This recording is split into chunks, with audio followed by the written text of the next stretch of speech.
Tudo é culpa do Ayrton Senna. Não tinha como, assim, a história de vida do Ayrton, ela me cativou, assim, desde o início. E eu realmente me apaixonei por Interlagos, me apaixonei pela Fórmula 1, me apaixonei pela velocidade e pelas características da personalidade dele, né? Ele tinha o arquétipo de herói ali e aquilo lá realmente me inspirou. Já aconteceu de ser, por exemplo, pastor e ele pregou a cirurgia inteira. Foi bom, né? Que foi uma cirurgia abençoada, né? Então, a neurocirurgia com certeza é a minha vida mesmo. É um dom dado por Deus e é uma coisa muito única. Você tem um paciente, uma vida, um ser humano e a família desse ser humano que confiaram especificamente em mim, né? É óbvio que eu já tive algumas cirurgias muito complexas de situações de vida ou morte. O principal é você devolver o paciente para a família dele e para a profissão dele. Vocês, imagina assim, um exemplo. Vocês são comunicadores. Uma lesão na área da linguagem, eu preciso voltar você para onde vocês estão agora, se comunicando aqui, falando, ouvindo. Se vocês estivessem na cirurgia, eu ia botar lá vocês para fazer um podcast durante a cirurgia.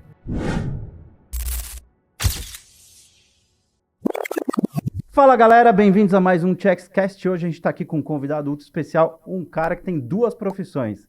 O cara que está lá entre a precisão de uma sala de cirurgia e das pistas. Hugo Neto ou Hugo Dória? Depende. Tudo bem com você? Obrigado por aceitar nosso convite e prazer ter você aqui. Tudo ótimo, prazer estar aqui com vocês. Já estava querendo vir faz tempo, hein, meu? Pois é, a gente estava combinando. Foi bom, foi ótimo. Mas foi bom que a gente conseguiu combinar bem no dia seguinte a uma corrida, né? Exatamente. E a gente pôde ter a experiência de estar lá com você. E aí, gostaram de estar lá? Pô, foi incrível. Foi legal? Foi muito legal. Muito bacana. Que bom, que Muito bom. legal. Uma experiência, né, bem legal. Vocês já estão convidados para ir todas agora, hein? Fechou. Quer dizer, Velocitar, Cascavel, depois o ano que vem volta para Goiânia também, Interlagos de novo, vambora. Não convida não, porque a gente vai. Que bom. Mas, cara, que bom. Conta aí pra galera, quem é você? Como é que surgiu a questão tanto da medicina quanto de piloto? Dá para convidar para ir pro centro cirúrgico também, Dá então, pra convidar, né? não, esse é o Que aí a pulo. gente, vamos a parte do piloto, nós vamos pra corrida e vamos pro centro cirúrgico também. Não, Mas aí a gente tem que ficar do lado de cada, curtindo onde não dá pra ver nada. Não dá pra ver nada. Sabe o que é legal? Se a gente tiver alguma coisa, né, algum problema na cabeça sério, a gente liga pra ele, que a gente já vai rápido com ele de carro até o hospital e chega lá Exato. Já faz bota, a cirurgia. já dá pra pilotar a ambulância e operar chegando lá, né? Então, foi o seguinte, tudo é culpa do Ayrton Senna, entendeu? Eu, moleque, não tinha como, assim, a história de vida do Ayrton, ela me cativou, assim, desde o início. Uhum. Ele entrou na Fórmula 1 ali, acho que em 85, eu ainda não estava acompanhando bem, mas logo eu comecei a acompanhar, de 87 para frente, eu vi tudo. E, enfim, aquilo lá foi me motivando cada vez mais. E eu realmente me apaixonei por Interlagos, me apaixonei pela Fórmula 1, me apaixonei pela velocidade e pelas características da personalidade dele. Porque realmente era uma personalidade de herói, né? Ele tinha o arquétipo de herói ali e aquilo lá realmente me inspirou, sabe? E é claro, a gente é criança, aquilo fica meio intuitivo, mas assim, é muito... Quando ele ganhou a primeira vez em Interlagos, que era uma situação que ele sempre batia na trave, meio que aconteceu comigo ontem. Ou ele já tinha rodado, ele tomava uma batida, ele não conseguia ganhar Interlagos. E quando ele ganhou Interlagos e foi para os braços do público, isso é único, né? Nunca mais existiu na Fórmula 1, ou eu desconheço em outro esporte de automobilismo, o público invadir, pegar o cara no carro. A emoção daquela, né? E isso aí foi uma situação extremamente emocionante. Claro, isso ficou no meu inconsciente. Logo eu estava andando de kart e eu jogava muito videogame, todo videogame meu era de corrida. Então, assim, eu sabia muito sobre corrida e eu treinava naqueles pseudo-simuladores da época desse videogame antigo aí, mas isso foi aprimorando, logo eu fui pro kart, aí comecei a ganhar, fiquei satisfeito. Eu tinha uns 12. 12 anos quando você foi pro 12. Aí foi primeiro kart desses indoor mesmo, só de brincadeira. Aí você começa a ganhar dos primos. Aí fala, pô, não sou tão ruim. Aí você começa um campeonatinho ou outro, ganha dos amigos da escola. Você falou, tô no caminho. Aí entra em campeonatinho, comecei a ganhar. Mas depois, aí veio a medicina. Quando eu tava com 16 para 17, eu sempre fui muito estudioso, sempre gostei de estudar, gosto até hoje. E estudava realmente bastante. E aí não dava mais tempo pro kart, porque eu estava focado no vestibular. Em 99, 98 eu prestei vestibular, passei, não fiz cursinho, nada, fui direto. Na época eu sou de Goiânia, né? Então só tinha uma faculdade federal em Goiás. São 110 vagas pro estado todo. Caramba. E aí eu passei, e aí tudo na minha vida era medicina. Mas eu só quis fazer medicina um semestre antes de prestar o vestibular. Porque eu sempre falei que eu gostaria de ser engenheiro eletrônico, para fazer robô. E na época eu desconhecia essa parte de engenharia de automação. Eu já pensava já nos carros, entendeu? Em circuito elétrico, sempre gostei disso aí. E você vê, é interessante a mente, né? Porque aí quando eu entrei para medicina, aí começou dramas de faculdades federais. Eu já entrei e tinha terminado uma greve. E aí eu fiquei, por exemplo, passei em dezembro, só foram começar as aulas lá para abril. Aí o meu tio é neurologista, então ele me levou num congresso de neurologia. A hora que eu vi as ressonâncias, eu fiquei maravilhado, cara. Eu vi aquelas imagens, o pessoal discutindo sobre cérebro, e aquilo era muito legal. E assim, era um congresso internacional, então tinha alemão, italiano, francês, americano, e eu fiquei maravilhado com aquilo lá. E aqui, assim, eu sempre me nego a aceitar de cara, mas eu já sabia que eu ia acabar fazendo alguma coisa. Só que as coisas vão se juntando, né? Aí começaram as aulas, aí vieram as aulas de anatomia. A anatomia tinha dissecção, né? E aí eu comecei a perceber que eu gostava muito de botar a mão na massa mesmo, de secar, cortar, costurar, coisas delicadas. E aí eu aliei isso à neurologia e virou a neurocirurgia. Mas eu já tinha totalmente deixado de lado a parte de pilotagem nessa época aí.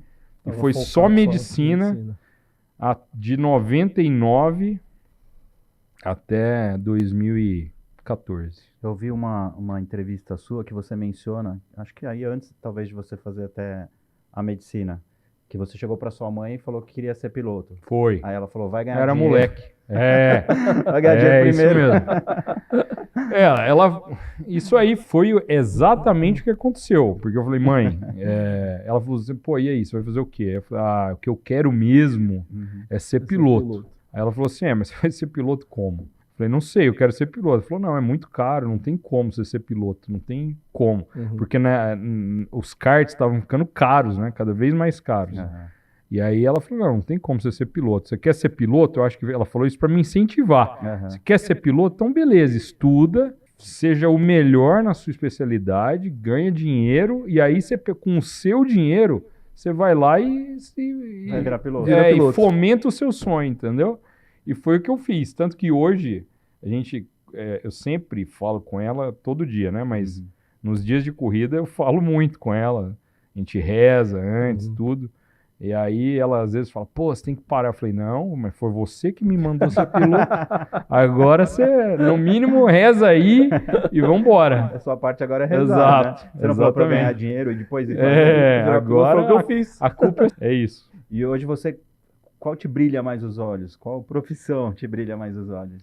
Difícil, hein? São muito parecidas, mas eu não posso deixar de falar que é a neurocirurgia. Porque... parece que não, mas é uma coisa muito única, sabe? É como se fosse um dom mesmo. E é um dom dado por Deus que eu não posso desperdiçar isso aí, jogar fora. Então, é uma coisa muito única. Você está ali, você tem um paciente, uma vida, um ser humano e a família desse ser humano que confiaram especificamente em mim, né? Então, isso aí para mim é uma coisa muito, muito única, sabe? É um diamante mesmo. Uhum. Isso aí, então, a neurocirurgia com certeza é a minha vida mesmo. E a pilotagem é muito legal. Assim, é parte da minha personalidade, é um lazer, é um hobby. É muito legal eu poder estar ali focado, porque essa questão do foco para mim me dá muito prazer, sabe? Os momentos que eu estou inteiramente focado em alguma coisa alheio do mundo. E tanto a neurocirurgia quanto a pilotagem me oferecem esse hiperfoco aí. Mas com certeza a neurocirurgia. E assim, são duas profissões que precisam que você tenha sangue frio, né? De certa forma. Dentro da medicina, qual foi aquela situação mais complicada que você passou? E dentro também da carreira de piloto? Conta pra gente. Na neurocirurgia, toda cirurgia dá frio na barriga. Uhum. Toda cirurgia, por mais que seja... eu falo isso para os pacientes porque é verdade. Eu sou muito especializado naquilo que eu faço. Uhum.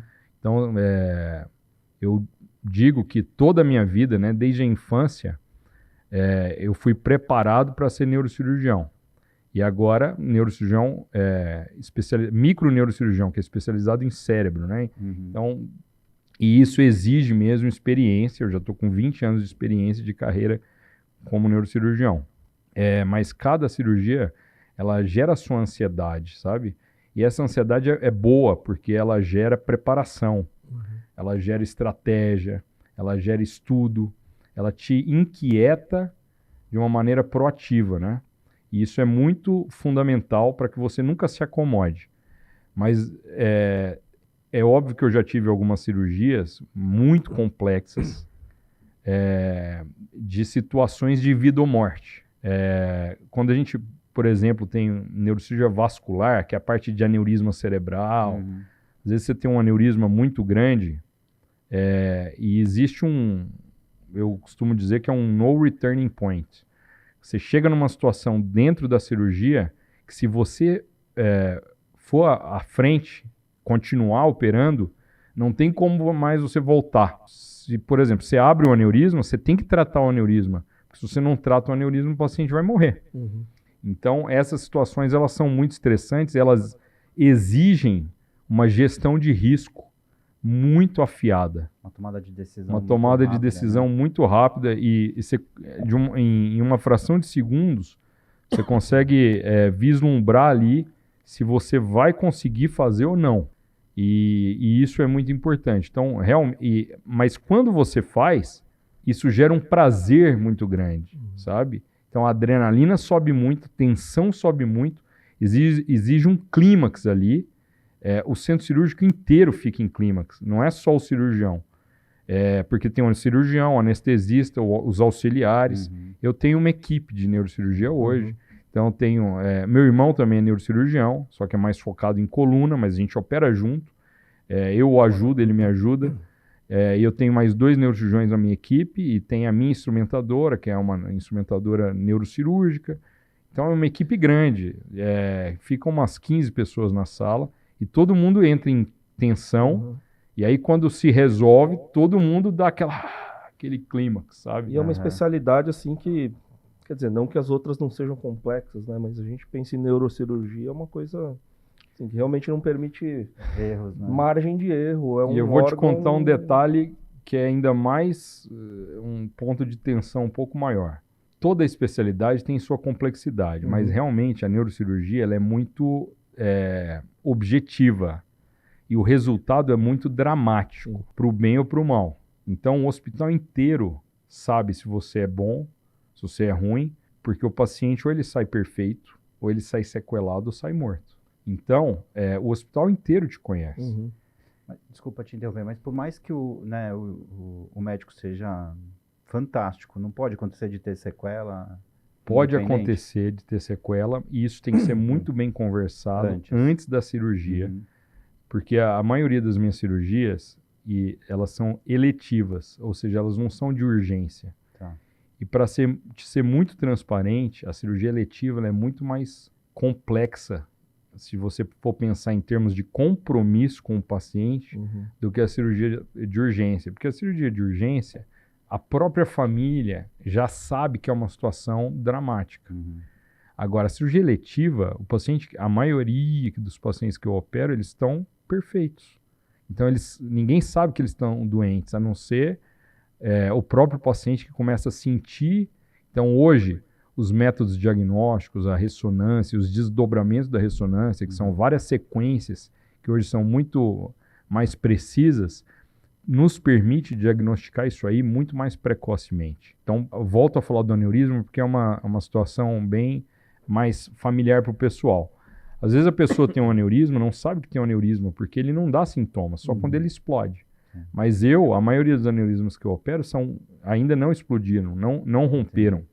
Então o paciente está normal. E isso aumenta muito a responsabilidade, porque ele veio para você normal e você precisa devolver ele normal para a família e curado. Então aumenta muito a tensão.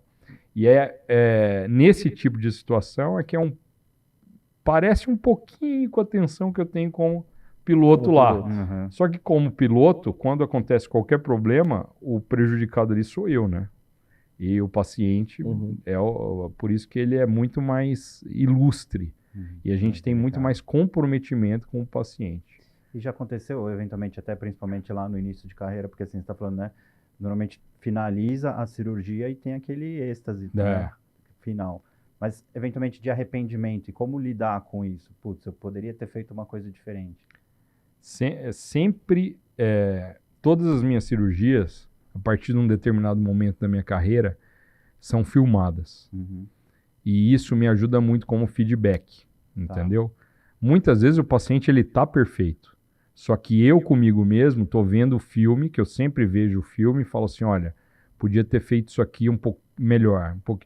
Na prática, para o paciente, nem sempre gera nenhum problema, mas isso me ajuda, porque isso é o meu treinamento. Como tem o simulador do piloto e você está treinando cada vez mais, a neurocirurgia, o meu próprio feedback com as minhas cirurgias, elas me fazem crescer.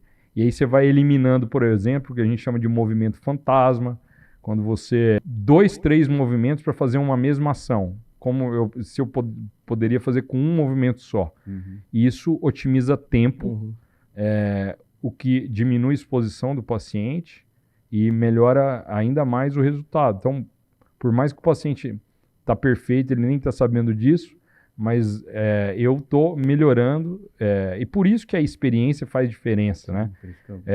Tanto na pilotagem como na neurocirurgia, um cara cru, ele pode ser muito bem intencionado, mas quem tem quando você tem a experiência, você tem muito mais destreza, por exemplo, para tocar no cérebro, com delicadeza, para não gerar nenhum tipo de lesão. E essa experiência conta muito, né? A experiência não só do chefe da equipe, mas de toda a equipe que está ali, conta demais, porque o resultado é um time. E o resultado, o sucesso é de todos, né? E isso também é parecido com a pilotagem. Porque só o piloto vai para lá e parece que só o piloto corre e que só ele ganha o troféu, mas a equipe toda ganha o troféu e não tem como o piloto... a gente fala de conjunto carro-piloto. Mas na parte do carro é a equipe inteira, não é só o piloto. E isso é muito bacana também. Você já fez cirurgia com robô? Como é que tá isso? Isso aí é muito legal. A parte da neurocirurgia voltada para a coluna já está com a robótica bem avançada. Por quê? Porque muito da coluna mexe com o osso. E aí é onde o robô é mais preciso.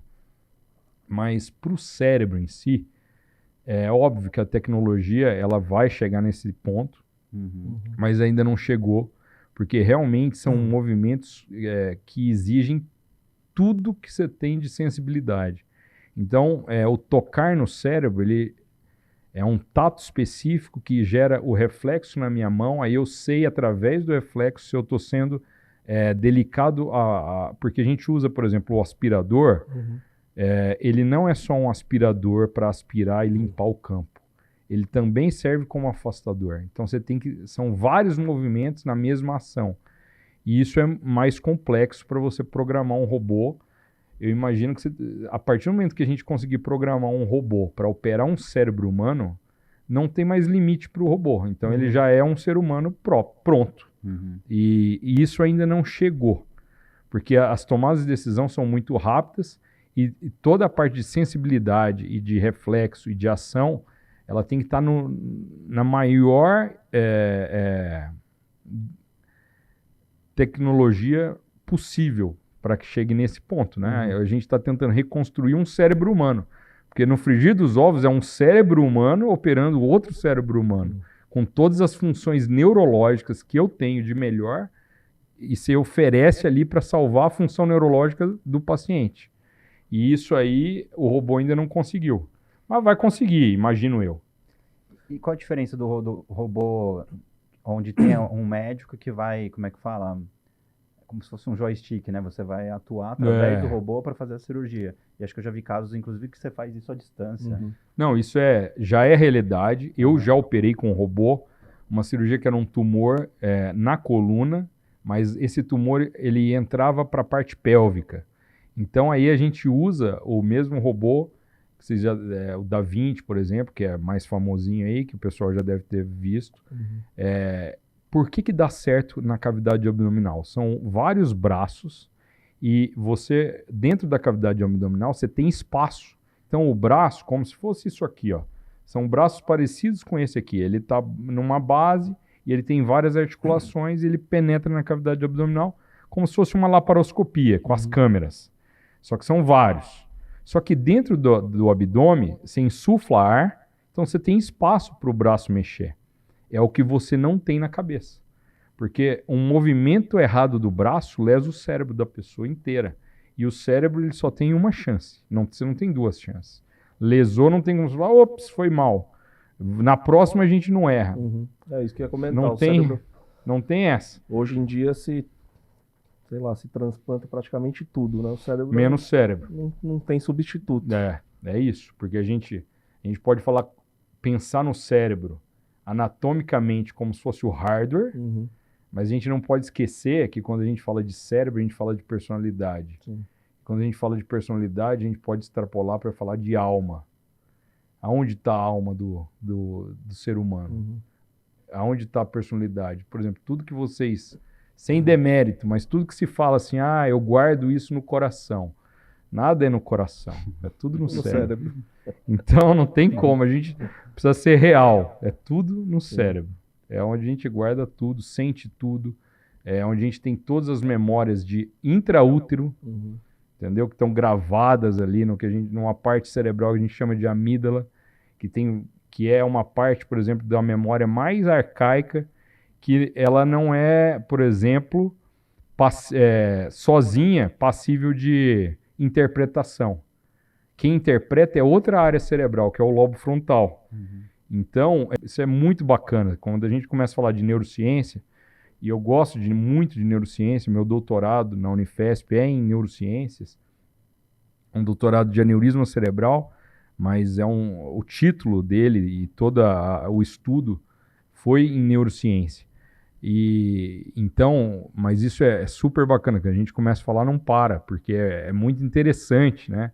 Você pensar em algumas memórias, por exemplo, que você recebe uma informação e aí ela é tão forte que é mais rápida a sua resposta do que a interpretação. Então, é onde você pode, por exemplo, lembrar de situações de, sei lá, uma pessoa nunca viu o pai só quando era criança.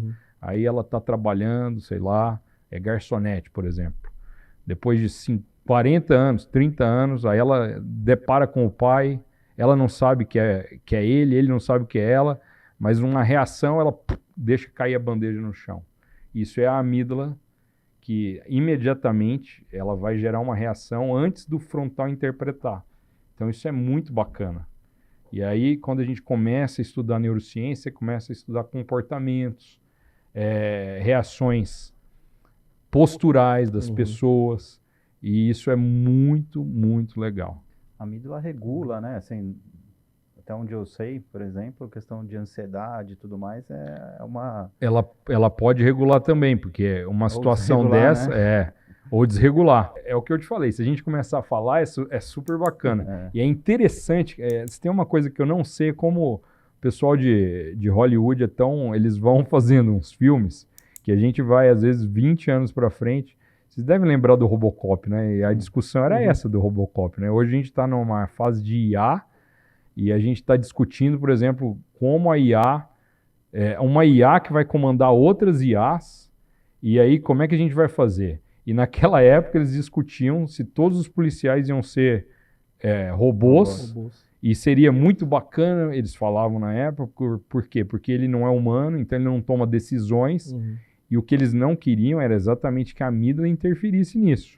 Ou seja, a pessoa batesse o olho e raciocinasse se é bandido, se não é bandido, se é... Então eles, não sei se vocês lembram, mas eles faziam testes, e óbvio que o robô, num cenário, matava todos os bandidos e deixava todas as vítimas livres. E o ser humano, ele fazia a mesma coisa, mas com um tempo maior. Aí, com a evolução do filme, né, no final, eles foram perceber que realmente precisaria ter um pouquinho de parte humana, e é isso que, no final, eu acho que vai acontecer. Nós vamos todos perceber que é necessário, que essa humanidade, né, esse senso de ser humano, ele é muito importante um para o outro. Por isso que eu não acredito que os médicos vão ser máquinas. Porque eu acho que os pacientes não vão querer isso. Vai chegar um ponto... No início, para quem tem um martelo, tudo é prego. No início, todo mundo vai adorar, falar, nossa, que beleza, não tem mais erro médico, blá, blá, blá, blá, blá. Mas vai chegar um ponto que eles vão falar, poxa, perdeu a humanidade, aonde está? Eu preciso dar um passo atrás, né? Um passo atrás para ter, porque a gente tem que se aliar, não é um contra o outro. Eu uso IA no meu consultório e eu tenho implementado isso cada vez mais. E a IA é muito bacana, pô. A gente vai... ela gera uma confirmação. E é interessante também você ter certeza que você, por exemplo, sobre aquele assunto, tem toda a informação disponível do mundo sobre aquele assunto. Então, é bacana isso aí. É fundamental para o paciente em termos de segurança para o paciente. Como nas cirurgias, a tecnologia tem avançado muito. Então, os microscópios neurocirúrgicos hoje, que são caríssimos, 6 milhões de euros, mas eles são muito avançados. Então, a gente falando de tumor, de aneurisma, a gente cora de cores diferentes. E isso ajuda na diferenciação do cérebro normal para o cérebro doente, através de um software do microscópio, com corantes diferentes, 5-ala, fluoresceína, indocianina verde. Durante a cirurgia, existe o neuronavegador, que é um GPS para o cérebro, que acopla isso aí com o próprio microscópio e com outros aparelhos, como o ultrassom cerebral. Tudo isso é para ganhar precisão, sabe? Que é o que a gente tem no carro, que é a telemetria do carro. E a mesma coisa, hoje, todas as cirurgias que eu faço, eu tenho um neurologista dentro da sala que, em tempo real, é uma equipe, né, de neurologia que chama-se monitorização neurofisiológica.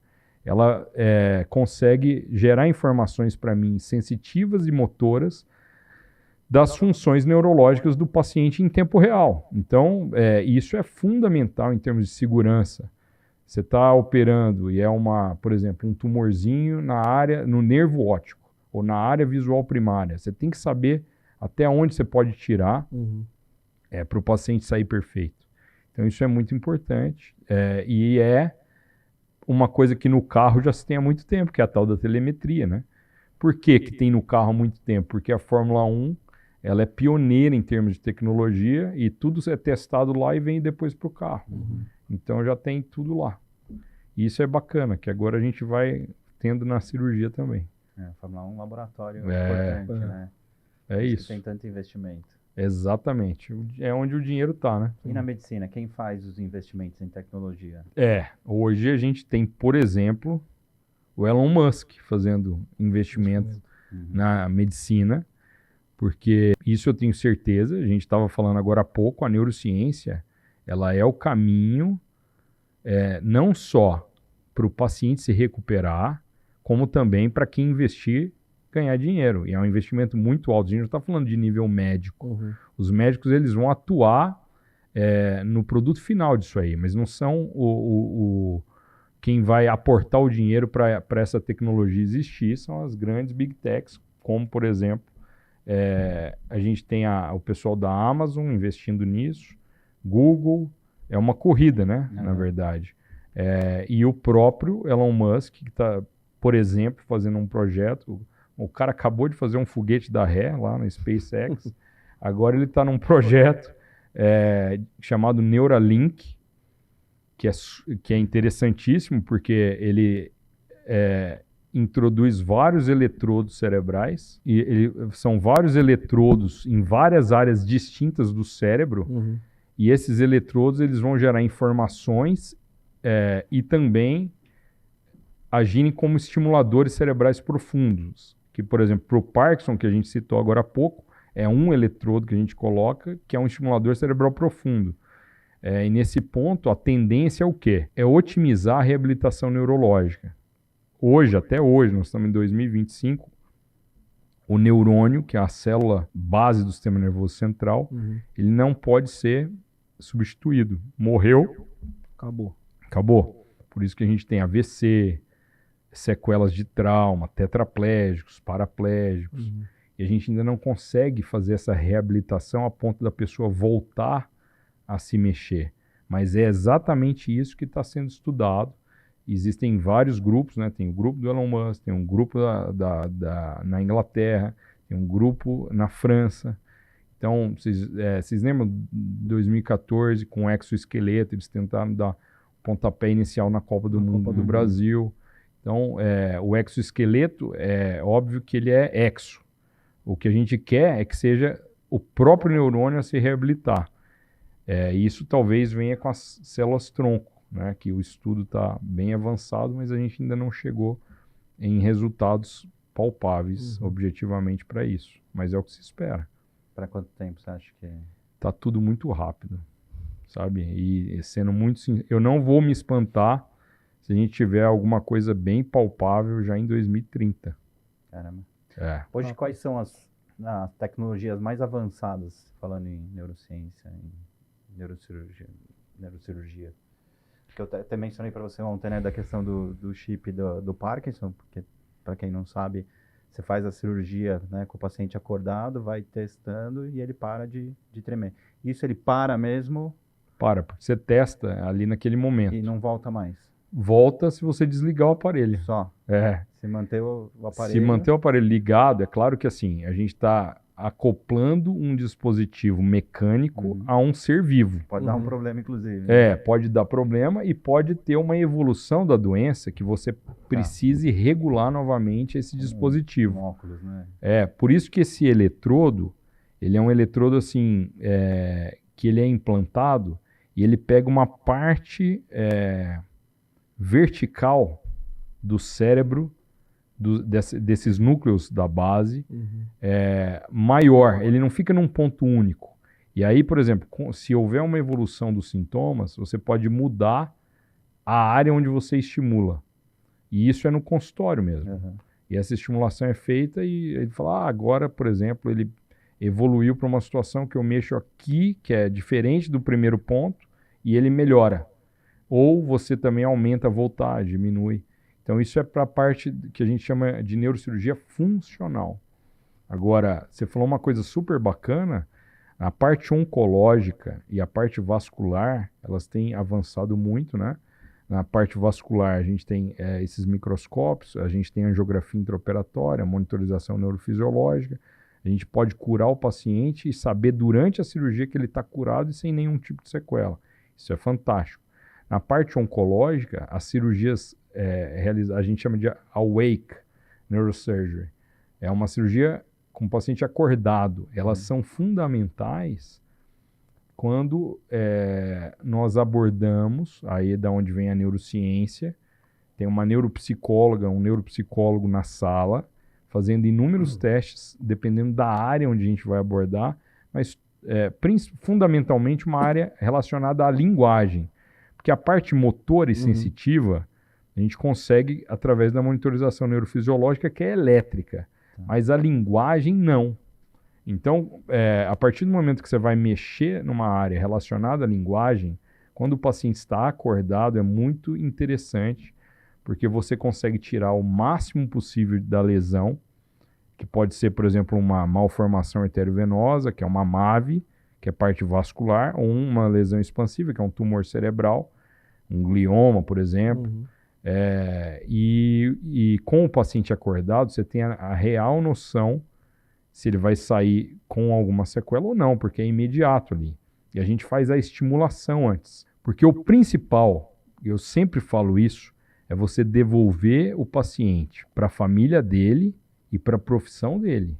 Então, se ele está acordado e é um paciente, por exemplo, vocês, imagina, não vamos falar, mas assim, um exemplo, vocês são comunicadores. Então, uma lesão na área da linguagem, eu preciso voltar você para onde vocês estão agora, se comunicando aqui, falando, ouvindo. Então, se vocês estivessem na cirurgia, eu ia botar lá vocês para fazer um podcast durante a cirurgia. Como se fosse um músico, ele tocaria violão. Como se já aconteceu de ser, por exemplo, pastor e ele pregou a cirurgia inteira. Foi bom, né? Que foi uma cirurgia abençoada, né? E assim vai. Se é um engenheiro, ele precisa fazer cálculos durante a cirurgia para a gente provar que ele vai voltar para a profissão dele. Então eu não posso estar lá operando e o cara não conseguir mais fazer uma equação. Ele tem que estar fazendo tudo para não ter problema. O músico tem que tocar. Isso é super bacana e super específico. E quando é no caso de um tumor? Porque o tumor, ele expande, né? Ele cresce. Até eu tenho uma amiga que acabou falecendo, 42 anos. Teve um tumor no cérebro. E eu lembro que na cirurgia, o médico falou assim, eu já não tirei uma quantidade maior, né, do tumor, porque ia prejudicar outras funções dela. E o tumor dela crescia, tipo, absurdamente, assim. Era um caso, assim, tipo, que até foi para análise lá fora, tipo, tem 50 casos no mundo, sabe? Sim.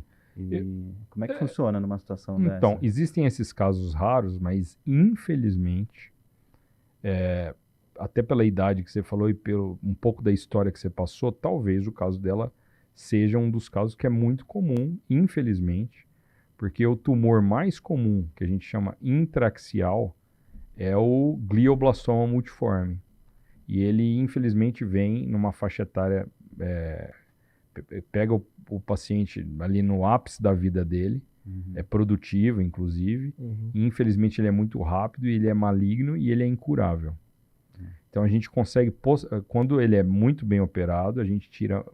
Óbvio, o objetivo maior é 100%, mas no mínimo você tem que tirar 95% para que essa cirurgia seja efetiva. Tá. Efetiva para quê? Para gerar sobrevida livre de doença, o máximo possível. Porque como tudo evolui, então hoje tem evoluído muito a questão na neuro-oncologia, né? Então a quimioterapia, a radiocirurgia, a radioterapia, cápsulas de radiocirurgia que a gente pode depositar em loco no pós-operatório, imediato, né, ali dentro. Então, tudo isso tem evoluído bastante, mas infelizmente esse tumor, ele precisaria de uma terapia genética. Porque nós sabemos que apesar da ressonância mostrar uma área doente, nós já sabemos que o cérebro todo está doente. E isso, infelizmente, é muito dramático, né, para a família, para o paciente, porque a gente precisa comunicar ele, que é dessa história natural, com muita delicadeza, até para ele se programar.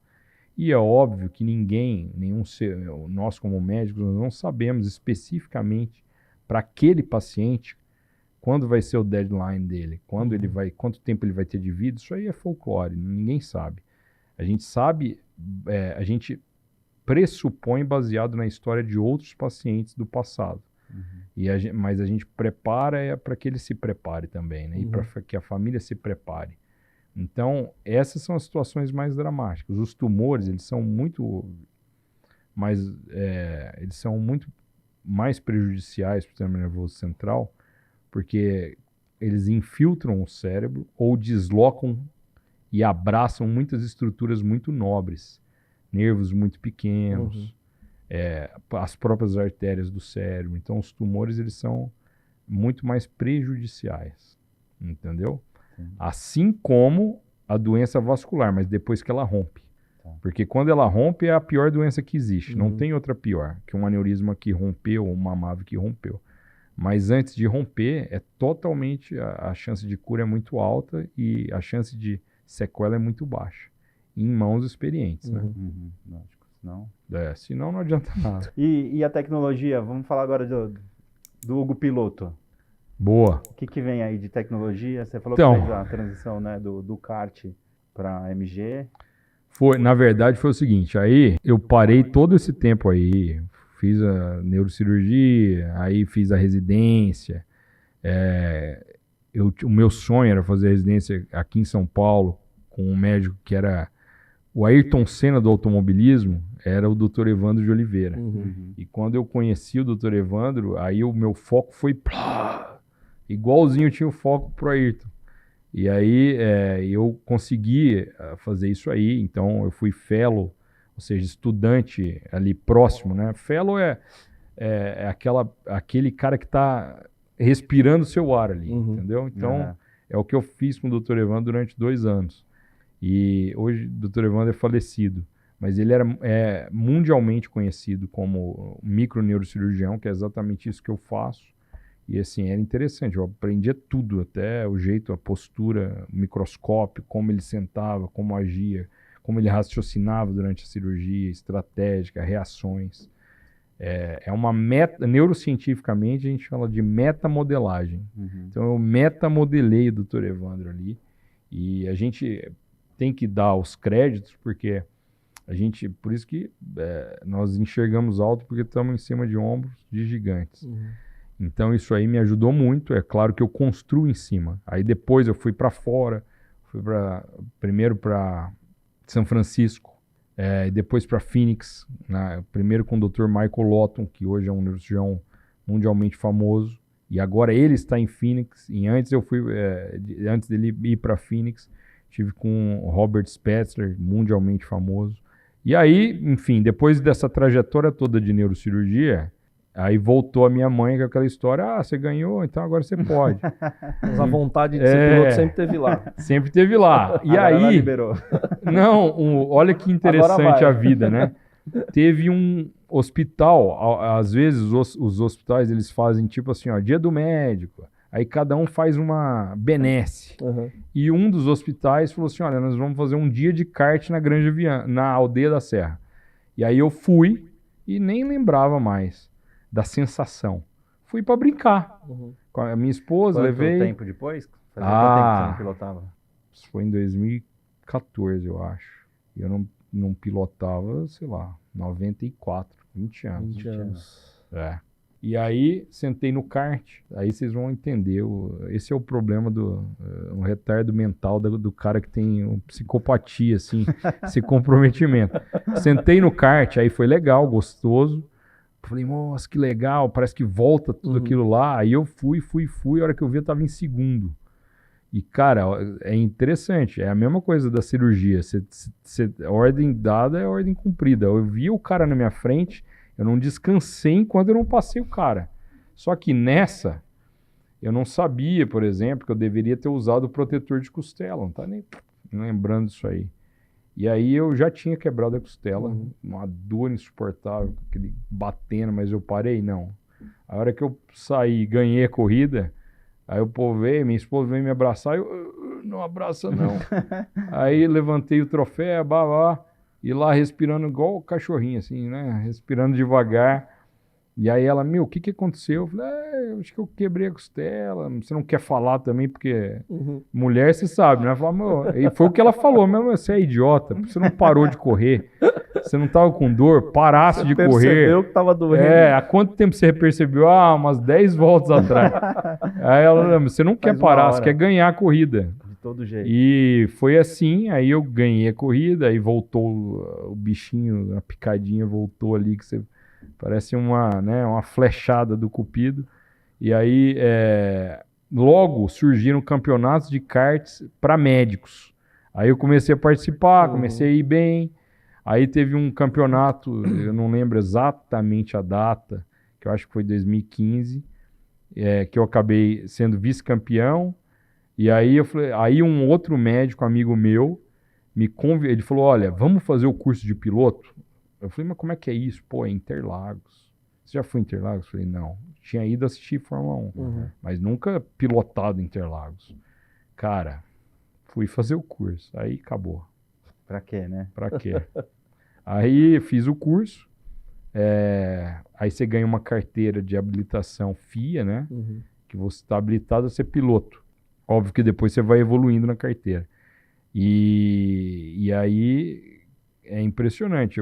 Aquilo lá gera uma inquietação que você quer fazer alguma coisa. Aí tinha um campeonato que esse mesmo cara que me convidou, ele é anestesista, o Fernando, ele me convidou para correr de Courrier. Lembra da Courrier, da Ford? Tinha uma Copa Courrier há muito tempo atrás, essas Courrier foram abandonadas, ele comprou uma. Aí tinha uma competição chamada Clássicos de Competição em Interlagos, que para mim era excelente, porque tinha tempo mínimo. Você não podia baixar o tempo, senão você era penalizado. E eu tava querendo o quê? Pegar a pista, né? Sim. Mas quando eu entrei em Interlagos a primeira vez, cara, é uma coisa maravilhosa, de poder correr ali, sabe? Eu ficava agradecendo a Deus o presente que eu tava recebendo ali. E... Já lembrou na hora do Senna ganhando lá, né? Na hora, eu falo assim, não, eu não acredito que eu tô passando pelo mesmo aqui lugar, na reta oposta, onde aconteceu tudo aquilo com ele. Aí eu tô passando ali no S do Senna, aí lembrava daquela volta dele narrando inteira a volta, falava de cada ultrapassagem que ele teve ali, aí a primeira corrida chovendo, era uma coisa maravilhosa. Óbvio que eu gosto de todos, eu não posso falar, porra, todos são importantes. O Barrichello é super importante pro Brasil, o Massa, o Piquet nem se fala, Emerson Fittipaldi nem se fala. Mas é uma coisa que eu tô falando que é minha, pessoal, da minha história, né? Que é mais com o Ayrton Senna. Mas todos são muito importantes pro Brasil. Agora o Bortoleto na Fórmula 1, quem sabe o Drogovic entrando. Então isso aí é muito bacana pro brasileiro, né? A gente tem esses ídolos aí. Aí fiz clássico de competição, curso, passei, clássico de competição, aí comecei a baixar o tempo, os caras começaram a me penalizar, me expulsaram. Falaram, não dá mais pra você correr aqui, meu. Aí eu fui pro Campeonato Paulista de Marcas e Pilotos. E é interessante porque, por isso que eu faço um paralelo. Na neurocirurgia, eu sempre, a parte de cérebro, é óbvio que é uma coisa muito mais complexa, e eu ficava sempre pensando, pô, será que eu tenho talento para isso? Será que eu tô fazendo não deveria fazer isso, fazer outra coisa mais simples. E nessa época eu estava com esse raciocínio de, será que eu realmente tenho talento para piloto? Será que vou conseguir? Será que não é uma ilusão? Aí eu fui para esse Campeonato Paulista de Marcas e Pilotos, que realmente é um campeonato mesmo, não é uma brincadeira. Sim. E é tranqueira, é tipo NASCAR nos Estados Unidos, é portada. O pessoal ali não é fácil, só que isso é uma escola. E realmente, aí eu fui campeão em 2019, e aí fui vice em 20, 21. Em 22, eu estava no dia do meu aniversário, foi um final de semana que eu ganhei tudo. E eu já estava atrás da Mercedes fazia tempo, porque eu sabia que a Mercedes, a AMG, ela tinha tudo a ver com a minha história como neurocirurgião. É o mesmo público que eu queria, a mesma exclusividade. Eu sempre quis associar o meu nome, a minha marca, Dr. Hugo Dória, à marca Mercedes AMG, entendeu? No Brasil hoje a gente tem Stock Car, o Marcas e Pilotos, que eu estou falando e eu realmente adoro, é uma coisa muito legal, mas é um automobilismo raiz. Sim. É tipo Ford versus Ferrari, o filme, você está vendo aquela parte raiz ali do Ken Miles, que é super importante, a base é ali. Mas não tem o glamour de Le Mans, entendeu? Que com as Ferrari, as Porsche, não sei o que, hoje em dia as AMG, as BMW. Só que chegou um ponto que, como neurocirurgião, eu queria associar o Dr. Hugo Dória à AMG Cup. E aí eu já estava atrás da Mercedes há um tempo. Aí em 2022, dia 10 de dezembro, que é o dia do meu aniversário, eu estava de Marcas e Pilotos e ganhei tudo. Fiz pole, ganhei as duas, ganhei tudo. Foi aquele dia mágico. E aí aconteceu de me convidar, falaram para mim, ó, você tem... Qual que era A categoria que você estava correndo? De marcas e pilotos. Campeonato Paulista de Marcas e Pilotos. Eu corria É onde corre de tudo. De tudo. Já corri de Corsa, de Onix, de Gol, entendeu? Mas essa é a minha base. De Onix, de Gol, de Corsa, de Celta. Eu andei de Turismo N. Então, nessa época também tinha uns carros da Turismo Nacional. E pouco lá. Então você sabe o que eu tô falando. E isso é muito legal. É um carro, ali você aprende a pilotar, porque a tração dianteira, a traseira totalmente solta, o controle é totalmente acelerador e volante. Você tem que saber onde botar o carro. E aí me convidaram, só que falaram assim, a corrida é amanhã. Eu falei, mas eu não treinei. Azar o seu. O carro tá aí, a corrida é amanhã, se quiser é isso aí. Mas aí o carro? E era uma C300 da Mercedes. E eu falei, eu vou. Aí eu sentei no carro e fui 7º colocado. Aí eu falei, opa, então tem alguma coisa bacana aqui. Aí o pessoal começou a falar, quem é esse cara que apareceu aí? Já, foi bem, não sei o quê. Aí eles me convidaram para assinar o contrato para 2023. Aí corri 2023, 2024. Ano passado 2023 foi muito, parece ação, né? Quando toda vez que você começa na Bovespa lá, você sempre ganha. Por isso que você fica, né? Aí eu fiquei, mas 2023 aí eu afundei. Aí foi aonde porque muda, né? Eu era franco atirador, aí agora não, eu tava lá. Então foi um ano de muito aprendizado. É um carro totalmente diferente. Eu vim do... Aí volta um pouco pro kart, mas o Marcas é tração dianteira, a C300 tração traseira, um carro pesado, manhoso, tinha um delay de marcha, então é totalmente diferente. Aí eu fui pegando a manha, aí 2024 já foi bem melhor, e aí terminei o campeonato em 3º lugar, e agora estamos em 2025, mudou o carro, agora é uma A45, um carro novo. A dificuldade da C300 era essa, tive muito problema de motor, muito problema de quebra, muito problema de cabeçote, todos os problemas do mundo eu tive com a C300. Que eu não tinha no Marcas e Pilotos. Tinha quebra de motor, não tinha isso aí. Quando você estava numa equipe boa, já tem o trâmite ali, o know-how, a expertise para fazer a coisa, mas na C300, infelizmente, era um carro velho desde 2011, e a gente estava correndo em 2024, o mesmo carro. Então tudo ali já tinha acontecido. Aí mudamos agora, inclusive tenho que parabenizar o Betão Fonseca, que é o coordenador da MG Cup Brasil, porque assim, ele é um empreendedor, um empresário com uma tarimba fantástica. Ele já tinha trazido as GT4 para o Brasil, mas são relativamente poucas ali, são 18. Ele peitou uma empreitada de trazer 45 a 45. Então, é uma história bacana, porque, segundo consta aí, não sei até que ponto isso aí é realidade ou é ficção, mas ele ligou para a Mercedes América Latina e falou, quantas A45 estão vindo para o Brasil? Eu quero todas. E hoje a gente é o maior campeonato de Mercedes do mundo, inclusive maior do que o da Alemanha. E os carros são todos novos, as A45.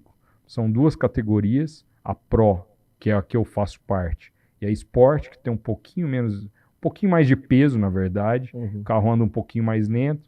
E tem o pessoal que é mais iniciante. E as GT4. A GT4 é de 2024 e a 45 de 2025. Então, são todos carros novos. A gente está com um grid que ontem vocês viram lá. Se eu não me engano, tinha 48 carros. Se não for 48, é 46. Um a mais, um a menos ali. E é muito legal, é muito disputado, e eu não tenho dúvida que eu fiz a aposta correta, porque em 2023 eu fui o meu patrocinador, e eu tinha comigo mesmo que eu não queria espoliar, digamos assim, os bens da minha família. Eu sempre tive eu falei, olha, é o hobby, mas eu não posso sacanear meus filhos, minha esposa. Então, eu não vou perder dinheiro com isso aqui. Eu preciso, no mínimo, empatar. Em 2023 eu me dei esse luxo e eu investi em mim. De se autopatrocinar, né? Nesse momento que te convidaram, né? Falaram, amanhã você teve que comprar o carro, como é que funciona isso? Eu não tive que comprar o carro, mas eu tive que fechar um contrato de 1 ano, Tá. corresse eu ou não. Se eu falasse assim, olha, não quero correr a próxima etapa, não importa, paga. Entendi. Você fechou o contrato, você tem que pagar. Entendi. Porque o campeonato ele tem que existir, né? Uhum. Então, senão seria muito fácil. O cara corre em uma, não corre outra. Corre em Interlagos, não corre no Cascavel, X, Y, Z. Então, eu fechei o contrato e aí, obviamente, eu me patrocinei. Mas fui correndo atrás, fui entendendo. E aí a gente começa a ver um outro mundo, que esse mundo não tem na medicina. Na medicina não existe aula de empreendedorismo, de nada dessa parte. Inclusive, é algo que deveria ter nas faculdades. Sim, todas, né? Porque o médico, infelizmente, ele tem que correr por fora como outlier e aprender toda a parte empresarial. Porque hoje, por exemplo, eu tenho uma clínica que é minha. Então, eu também sou gestor. Sim. E se eu não estudar essa parte de gestão, eu vou ser engolido por planos de saúde, que na verdade só querem médicos baratos, protocolares, que não... Enfim, isso aí é um outro assunto. Vamos falar só de coisa boa. E a gente tem que saber essa parte. A AMG me ensinou muito, porque aí eu comecei num outro mundo, que é um mundo que aí casa com vocês, que é um mundo de comunicação, de marcas, de gestão, de patrocínios. E isso foi muito bacana também para o meu crescimento como pessoa. E em 2024 a gente começou a se estruturar melhor. Aí eu tenho uma equipe, que é uma equipe de marketing. Inclusive a Flávia está aí. A Flávia coordena essa parte do marketing, não só do médico como do piloto. Mas uma equipe de filmagem, uma equipe que hoje tem drones, são realmente vários profissionais. Eu também tenho que citar o pessoal da ED, que eles são muito bons, muito profissionais. Eu sou muito franco. Quando a pessoa é ruim, eu sou o primeiro a falar que é ruim. E quem me conhece no centro cirúrgico ou na minha vida empresarial sabe que eu sou duro. Duro, objetivo, porque a minha vida é assim. Ninguém chega onde chega sem esforço pessoal. E realmente, enquanto o pessoal estava na festa, eu estava estudando. Enquanto o pessoal estava tomando cerveja, eu estava treinando. Então, eu sou duro mesmo. Mas é uma dureza pró-profissional. Então, esse pessoal da ED, eles têm que ser realmente exaltados, porque eles são profissionais. Ontem em Interlagos tinha 1, 2, 3, 4, 5 profissionais de filmagem, um com drone. Então, eles são muito profissionais e todo mundo hoje fala dos meus vídeos, que é o que já acontece na neurocirurgia. Todo mundo fala dos meus vídeos na neurocirurgia, que eu também tenho uma equipe de edição. Por isso que eu falo que é semelhante. Você vai fazendo coisas semelhantes. Eu uso a neurocirurgia, o que dá certo na neurocirurgia, na pilotagem e vice-versa. O que você levou da pilotagem para a neurocirurgia? Eu levei uma parte que eu era zero conhecimento, a parte de gestão, mas principalmente a parte do marketing. Teve uma paciente que é de Salvador, se ela ouvir, ela vai saber que é ela. A gente na medicina tem um compliance muito forte em termos de relação médico-paciente e de ética médica, então eu nunca falo nomes. E os meus vídeos cirúrgicos, hoje eu sou coordenador, por exemplo, do Departamento de Neurocirurgia Vascular da Sociedade Brasileira de Neurocirurgia. Então, eu dou muitas aulas no Brasil, fora do Brasil, e obviamente que nenhuma aula expõe o paciente, porque ninguém sabe quem é o paciente, só eu sei quem é o paciente. Obviamente porque eu operei, mas não tem identificação do paciente. Mas eu era zero marketing na medicina, zero. Inclusive, eu achava horrível fazer marketing na medicina, só que o mundo mudou. A gente está falando de um mundo de IA, estamos falando de um mundo de comunicação. Então, essa paciente para mim foi muito emblemática, porque ela chegou no meu consultório chateada. E geralmente o pessoal entra no consultório feliz. Ela estava pistola, ela queria falar uma coisa para mim. Ela sentou e ela falou assim, olha, eu nem sei porque eu deveria estar aqui. Você deve agradecer o seu irmão, porque através do Instagram do seu irmão eu consegui te achar. Você não tem Instagram, você não tem Facebook, você não tem um site, você não tem nada. Se não fosse o seu irmão para falar, porque eu entrei no Instagram dele e perguntei, olha, eu preciso falar com o Dr. Hugo Doria, que eu vi em aula, blá, blá, blá. E aí ele falou, não, o telefone é esse do consultório. Se não fosse isso, é uma vergonha. E aí eu peguei aquilo lá e falei, pô, ela tá certa, meu, o mundo mudou muito. Sim, né? E assim, o Código de Ética Médica, é claro que ele é antigo, mas ele, como tudo na vida, a Constituição, a moral, é um conjunto de regras, a ética é um conjunto de regras que ela tem que ser acoplada àquela micro-sociedade onde você está. E isso eu comecei a perceber e comecei a mudar, e hoje a gente faz marketing com ética. Sim. E precisa ter ética. E isso aí é a mesma coisa que eu falo em termos profissionais para a Ed, eu falo em termos profissionais para a Flávia, porque a Flávia ela entendeu isso. Como a gente pode fazer marketing para o piloto, que é um monte de coisa bacana, e como a gente não pode fazer esse mesmo marketing para o médico, mas tem como fazer um marketing voltado para as aulas que eu dou, para as cirurgias que eu opero, voltado para a educação. Então, hoje eu tenho fellows que me acompanham, eu sou coordenador de um hospital de neurocirurgia vascular, que é a parte do SUS, mas que me oferece essa possibilidade de casos extremamente complexos e a parte educacional, que é muito importante. E eu gosto muito da parte educacional. Hoje mesmo eu fui convidado para dar um curso na Sociedade Brasileira, então eu também sou sempre convidado para fazer para avaliar os novos residentes que estão entrando na neurocirurgia. Então isso é muito bacana e eu gosto muito de tudo isso. Eu acho que tem uma forma realmente assim, de fazer marketing, especialmente na área médica, na nossa área também que a gente mexe, e com a finanças das pessoas também. É um assunto costumeiramente delicado. Eu acho que tem jeito de fazer divulgação, fazer um marketing bacana sem ser sensacionalista e sem apelar. Exato, né? Exato. Até porque você, por exemplo, é até legal para a gente perguntar agora. Sim. Qual foi uma situação? Porque você pode falar de situações, né, dos seus pacientes que aconteceram, até para levar eventualmente para despertar, para que alguns venham atrás do seu serviço, porque pode precisar e nem sabe. Né? Às vezes algum sintoma, alguma coisa assim. Sim. Mas você pode citar, por exemplo, uma situação que aconteceu e que foi impactante para você, sem mencionar nome. Exato. Né? Conta pra gente, qual foi um caso que você fala, putz, esse foi emblemático, esse foi emocionante, assim, de um tratamento que uma pessoa que você tratou. Esses pacientes, eu não vou falar, já aconteceu algumas vezes, mas assim, é óbvio que os casos mais delicados são sempre os que mais ficam na memória. E eu sou muito transparente com os meus pacientes. Então eu converso muito com eles antes da cirurgia, porque há pouco tempo atrás eu tive um exemplo muito didático, que é esse que eu vou trazer inclusive para vocês. Como eu disse para vocês, os tumores e as MAVs são as doenças mais complexas, porque elas exigem muito do cirurgião durante a cirurgia. São cirurgias de 12, 15, 16, 20. Eu já fiquei 34 horas em cirurgia. E isso exige muito do cérebro e exige muito do físico.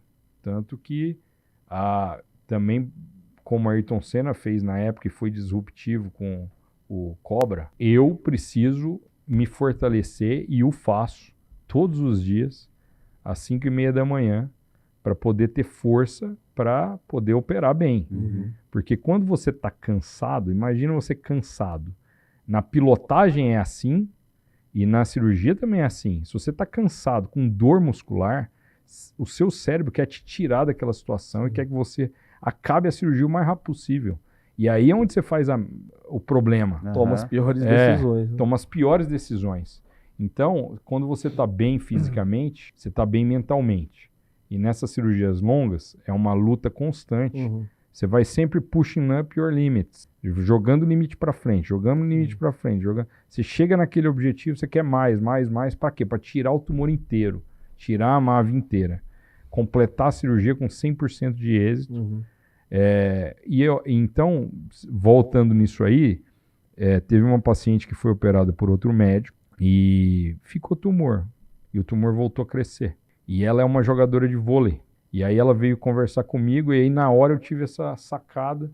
Aí ela falou assim, doutor, mas o outro médico errou? Eu falei, não é que ele errou. Eu não sei como foi a combinação com você antes. Porque tudo tem que ser combinado.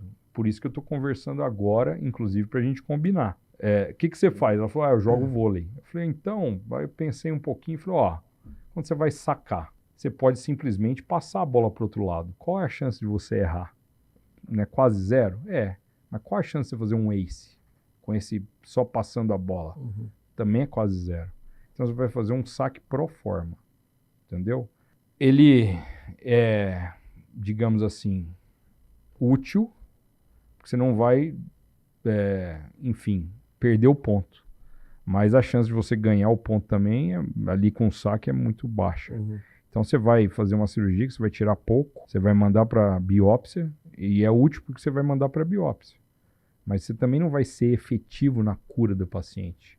E foi aí que eu falei para ela assim, olha, essa próxima cirurgia, o que você quer para você? Aí ela falou para mim, eu quero o ACE. E isso aí é muito legal, entendeu? Porque eu também quero o ACE. Eu quero curar. E às vezes você tem que preparar esse paciente, falar, então agora a gente vai se preparar, porque você vai passar por um período difícil. Vão ser 1-2 meses, talvez, de uma reabilitação. Por quê? Porque a gente vai para o ACE, nós vamos ganhar isso aí. Nós vamos tirar o tumor inteiro e a gente vai mexer em áreas muito delicadas. Óbvio, 97% dos pacientes vão sair perfeitos e nem vai precisar desse período. Mas tem 2-3% ali que vão precisar desse período de reabilitação. E é onde nós vamos estar junto, é uma luta diária, sabe? Eu não me desligo dos pacientes. Então, se eu estou em casa, às vezes, malhando, às vezes fazendo força, vocês malham também, tem hora que a gente faz bastante força, você quer sair dali correndo, né? Eu lembro daquele cara que está lá reabilitando, entendeu? E isso me dá força para fazer mais força. E isso é muito bacana, mentalmente e fisicamente. E a recuperação dela foi 100%? 100%. 100%. Voltou para a família e voltou para a profissão dela. Que é isso que a gente precisa. E se eventualmente você já soubesse que não ia ter condições, já aconteceu? Já aconteceu de, inclusive, o paciente falar, doutor, não me deixe com sequela. Aí eu falei, mesmo que eu tenha que deixar o tumor? Ela falou, mesmo que você tenha que deixar o tumor. Eu não aceito sequela. E eu entendo que, eticamente, a gente precisa se adaptar ao que o paciente quer. É uma decisão conjunta, né? Então, ali, eu sempre gosto que a família vá, porque é uma decisão, óbvio, primeiro do paciente, em anuência com a família, em anuência com o médico. Então, eu entendendo que eu vou fazer bem para aquela paciente até o limite que ela quer, nós vamos cumprir o acordo, entendeu? É aquilo lá. Agora, se eu entender que é um tumor maligno, coisa que a paciente pode não estar entendendo bem, e que eu preciso tirar tudo e que vai ser melhor para ela, óbvio que eu vou botar minha opinião acima da dela e conversar com ela, e ela vai entender, provavelmente, porque é uma situação de vida ou morte. E ninguém quer morrer. Então, é isso que eu ia perguntar. E tem o outro lado também?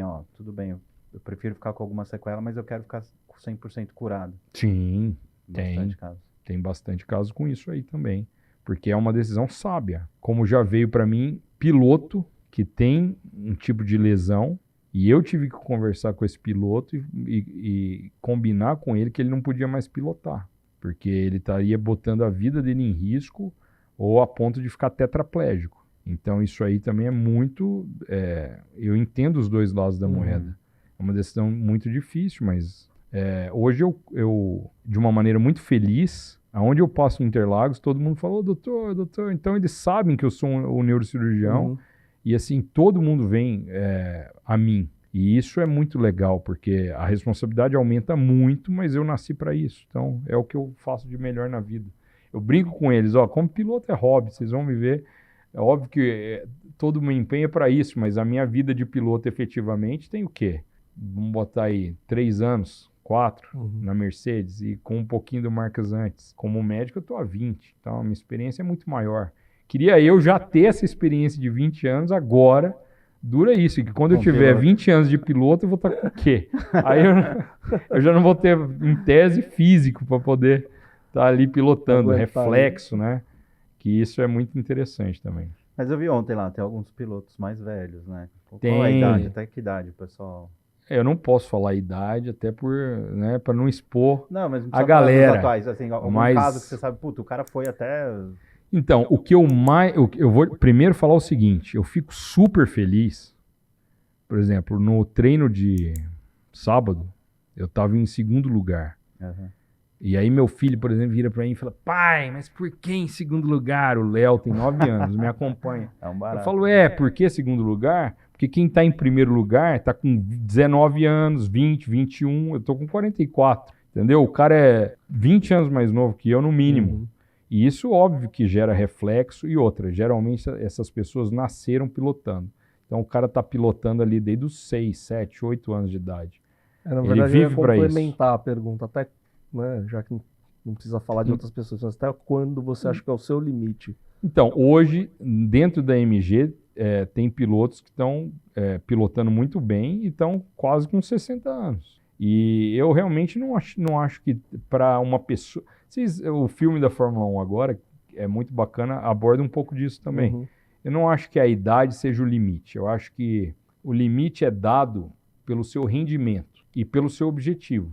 Por exemplo, se você está ali e não objetiva ganhar, que não é o meu caso, que infelizmente a minha personalidade... Eu gostaria de estar lá só brincando. Minha mãe fala, meu filho, não ganha, só brinca lá. Brinca. Mas não consigo, não é da minha personalidade fazer isso. Para mim, brincar não é, sabe? Porque assim, o prazer vem da vitória, né? Uhum. Entendeu? Aquela história de importante competir é importante, mas ganhar é legal, né? Cara, para mim competir é uma coisa que realmente não gera muita felicidade. Sim. Mas ganhar gera. Ou buscar a vitória Sim. gera. Quando você sai de lá e fala assim, eu dei o meu melhor. Ah, não ganhei, mas fiquei em segundo, terceiro, quarto. Pô, é legal pra caramba. Você tá concorrendo com gente muito boa. E essa questão que você falou dos mais novos, né? Que você mencionou um rapaz de 19 anos.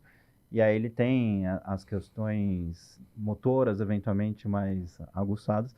Mas uma coisa que eu ia perguntar. E os receios atrapalham? Porque, por exemplo, você pega ali o cara de 19 anos, ele não tem filho. Eventualmente, né, você no dia seguinte vai ter uma cirurgia. Totalmente, cara. Que isso pesa? Eu, até uma frase atribuída a um piloto de Fórmula 1, acho que foi o Alonso falou, né? Falou, eu ia falar do... Eu não tenho filho, então eu sei que ele vai frear antes, porque eu não tenho nada a perder. Isso é impossível de destacar. Tirar da equação. O cara pode ser um robô de frio, mas realmente, se ele tem filho, a vida muda. Se ele tem profissão, a vida muda. Porque isso é inerente à personalidade dele, que vai mudando. Da mesma maneira que a gente sabe que uma pessoa mais experiente, ela tem mais noção do perigo.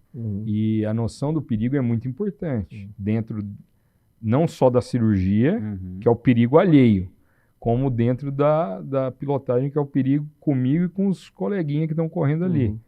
Então, infelizmente, aí eu vou responder a pergunta. Eu tento trazer o profissionalismo da neurocirurgia para a pilotagem, mas é difícil. Não por mim, mas pelos outros, inclusive. Por mim também, porque ainda me falta experiência. Mas a gente vê muita coisa na pista que não deveria ver, vê muita coisa nas equipes que não deveria ver, às vezes falta de comprometimento. Já aconteceu comigo de tudo, roda que sai. E o checklist da cirurgia ainda é muito mais efetivo do que o checklist da pilotagem. Mas o meu sonho é fazer isso equivalente a isso. E nesse ponto eu parabenizo de novo o Betão Fonseca, que a garagem da Mercedes hoje é dentro da Sambaíba. Esses dias eu fui lá, tava um brinco, a garagem tava, sabe, tudo bonitinho, ele está implementando checklist. Então ele é um gestor nota 1000. E a tendência, o que ele quer é obviamente isso. Então eu converso muito com o engenheiro da Protune, que é a telemetria que hoje está no carro, a injeção eletrônica, e exatamente para ele aprimorar coisas. E hoje eu fiquei super feliz, porque no grupo veio o próprio engenheiro falando exatamente isso, que é o que eu falava com ele. Ele falou, olha, não dá para a gente ficar... a gente precisa da informação... Muito antes do carro informar isso para mim, eu preciso ter informação. Se está baixando a pressão do óleo, se está hiperaquecendo, se está isso. Que é isso que eu preciso também na cirurgia, porque depois que foi, já era. Então, eu preciso ter antes. E é o que está acontecendo hoje na AMG, e eu estou muito feliz por isso. Mas é um caminho, né? É um caminho. Vai conseguindo organizar aos poucos. Vai conseguindo organizar. Porque vê na Fórmula 1 como é o negócio. É muito profissional. Aí, se você pegar aqueles vídeos, né, que mostra a Fórmula 1 15 anos atrás e agora... Exato. O carro que o Senna pilotava é uma coisa que é parecida com o que eu pilotava no Marcas e Pilotos. Sim, entendeu? Marcha manual, que eu adoro, por sinal, é um tesão. Mas assim, em termos de profissionalismo, óbvio, está muito aquém do que hoje se tem na Fórmula 1, né?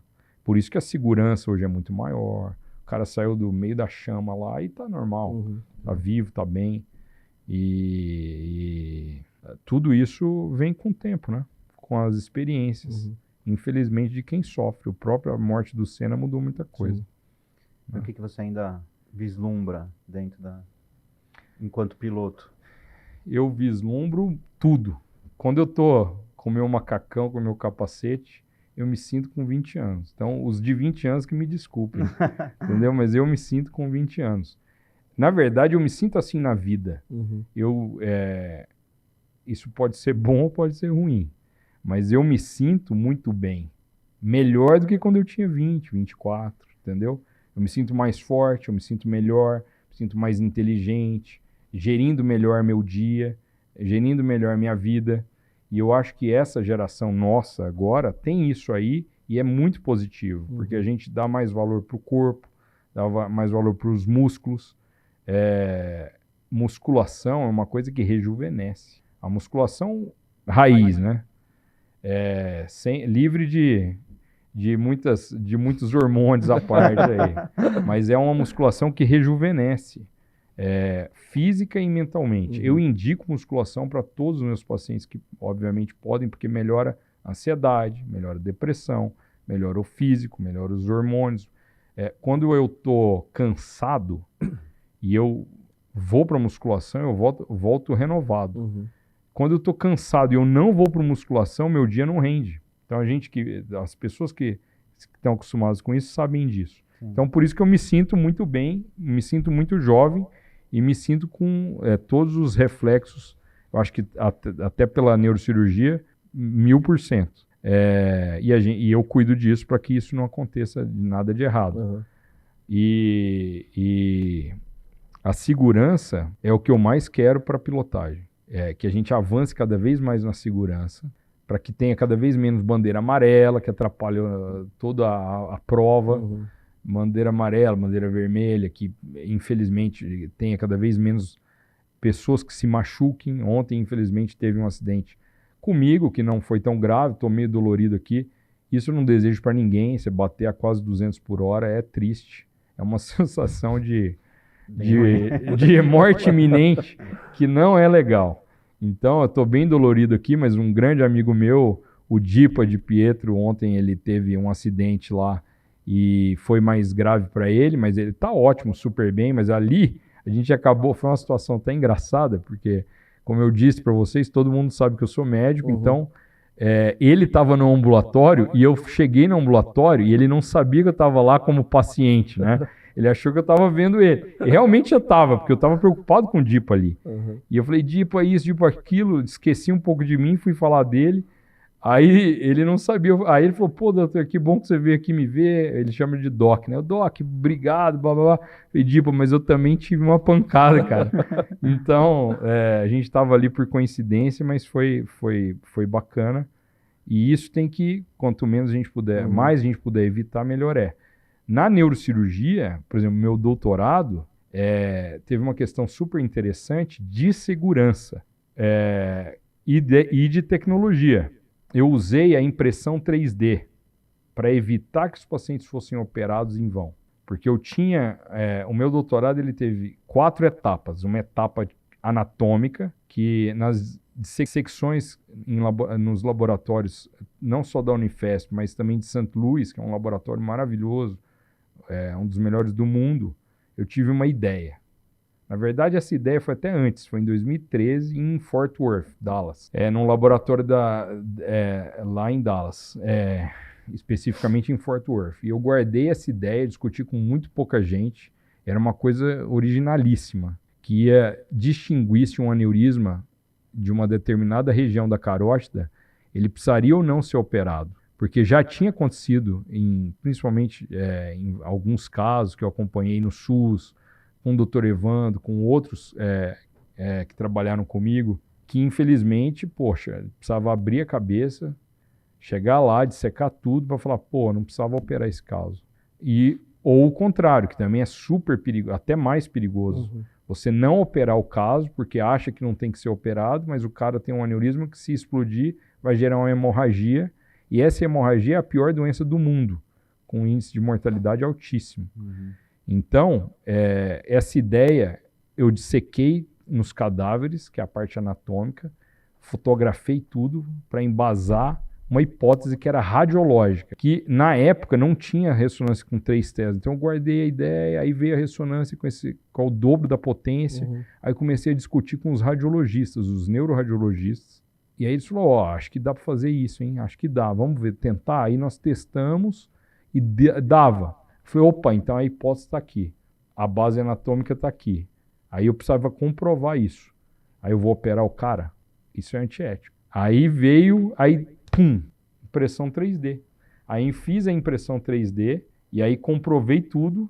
E aí depois de comprovado eu operava aqueles que, em tese, eram para ser operados. E aí foi a segunda comprovação. E isso deu uma robustez para o trabalho, estatisticamente, cientificamente muito grande.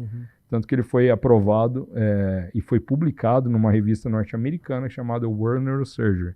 E isso mudou os paradigmas desse aneurisma, que é o aneurisma chamado paraclinoideu. Então isso é o que eu tento levar agora para a pilotagem, entendeu? Para a gente evitar esse tipo de problema lá. Esse cientificismo é bom em tudo na vida, né? Você vai botar dinheiro, você vai botar, vou botar onde? Vou botar na poupança, vou botar no CDB, vou botar no CDI, vou botar, enfim, vocês sabem disso. Aí você precisa ter uma ciência por trás para saber aonde é o melhor, o momento melhor. É melhor agora o agro, o dólar, o euro. Então, precisa ter ciência em tudo, né? Não dá para ser aleatório. E é isso que eu tento levar agora para a pilotagem. Legal, entendi. E a parte, você é empresário. Sim. Né? Hoje eu estava com o Albertoni lá. Você já viu os vídeos do Albertoni Cavalcante? Do CLT ou PJ? Já vi. Vi. Tava com ele lá. E ele, né? CLT ou PJ? Cara, ele entrevistou um menino aí que eu mandei na hora pra minha esposa. Falei, mostra pro Léo, meu filho. Aí ela falou assim, você não pode mostrar a parte que ele fala que não vai estudar, não vai fazer nenhuma faculdade. O moleque, é disruptivo, né? Ele faz... de um japonês? De um japonês lá que faz...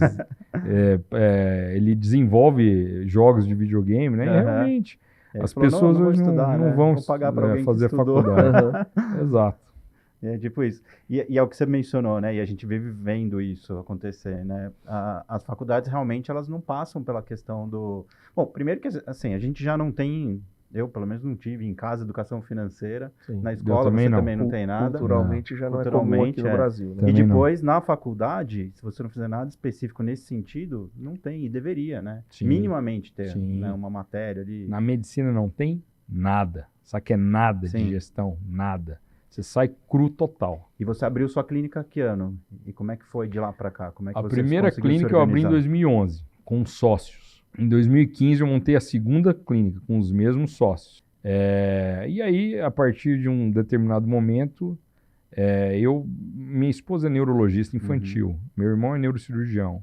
E por mais que os sócios sejam amigos, às vezes você quer mudar um pouco a carreira, guinar um pouco para um outro lado, e muitas vezes você está engessado ali. Então eu resolvi abrir minha própria clínica. Minha esposa, meu irmão estão lá, e mais esses 2 neurocirurgiões. Aí tem descobriu que com um sócio era mais fácil que com a esposa, né? Tanto é que nessa clínica agora, eu deixei bem claro, falei assim, olha, eu vou abrir a clínica. Vocês vão trabalhar comigo se quiserem ou não quiserem. É que não tem muito assim essa questão de funcionário como médico, né? Eles usam o espaço, trabalham e vão ganhar aquilo que eles produzirem. Mas assim, quem gere a clínica tem outras perspectivas de expansão, de economia, de gastos, enfim, de lucros. E caminhos a seguir, a não seguir. Então, tanto é que quando eu abandonei essa sociedade, eu até imaginei que eu teria mais tempo livre. E a realidade é o oposto, eu tenho menos tempo livre, porque agora eu tenho que gerir a clínica também. E tem todas as áreas, né, dessa gestão aí que consomem muito tempo, né? E óbvio que eu tenho poucas pessoas, mas muito fiéis e importantes que me ajudam lá, e são fundamentais para que isso cresça e evolua, que é o que tem acontecido. Precisa, né? A gente busca pessoas que vão, enfim, tratar daqueles assuntos que eventualmente pra gente, não só que é mais difícil, mas que eventualmente a gente não pode perder o tempo do nosso dia com aquilo. Né? Exatamente. E aí a parte da MG veio ajudar muito nessa questão desse contato com marcas, de contato com pessoas, de uma comunicação que favorece, por exemplo, acordos positivos para ambas as partes, inclusive para terceiros que nem sabem de acordos, mas que vão ser favorecidos através desses acordos. E isso é muito interessante. Então, você começa a conversar melhor, inclusive com outros profissionais, expande isso para hospitais, e isso gera o favorecimento do principal interessado no final, que é o paciente, que vai ser operado num lugar melhor, com aparelhos melhores, e você consegue fomentar isso, inclusive, na diretoria dos hospitais, essa questão da busca pelo aparelhamento melhor para o hospital. E isso São Paulo é pioneiro nisso, e isso é muito bom. Por isso que eu só posso hoje exercer minha função em São Paulo, porque tem concorrência. E a concorrência é a alma da evolução. Você opera hoje no Sírio, Einstein... Beneficência Portuguesa, Santa Catarina. E como é que você direciona o seu paciente? Em função quando do tipo de cirurgia, da necessidade? Exato, isso é o primordial. O primordial é o tipo de cirurgia. Quando eu estou com um paciente e eu sei que o caso é cirúrgico, imediatamente a minha cabeça já está raciocinando aonde eu vou ter melhores condições para ele. Não só de aparelhos, como de material humano. Uma neuro-UTI, neuroanestesistas. Eu tenho minha equipe de anestesia, aonde eles podem ir, aonde eles não podem ir. Então, assim, para mim, o mais angustiante é quando vem um paciente para mim. Não é uma questão de dinheiro, é uma questão de o convênio que ele tem ou que ele não tem.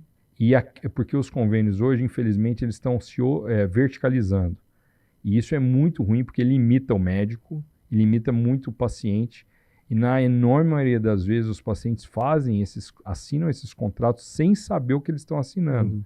Eles acham que tem um convênio, pagam por isso mensalmente, mas quando eles precisam usar, eles não têm possibilidade de usar, ou são obrigados a usarem em locais que não têm a estrutura para isso, a melhor estrutura para isso.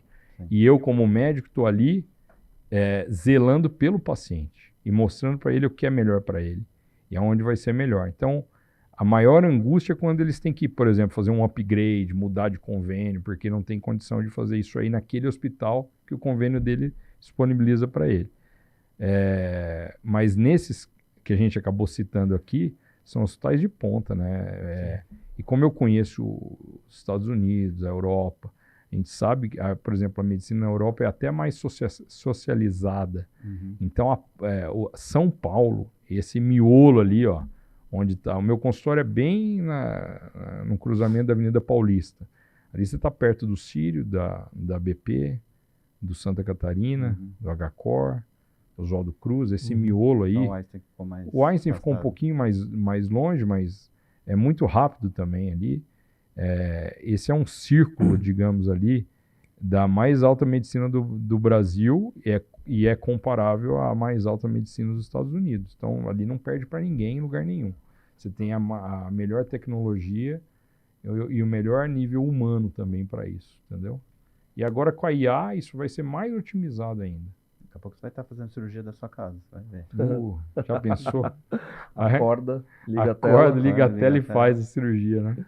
Isso é difícil, meu. Fazer cirurgia de pijama, né? Você sabe que tinha um ex-sócio nosso, né? E ele, na época que não tinha ainda home office, ele falou que tinha um amigo dele que fazia home office.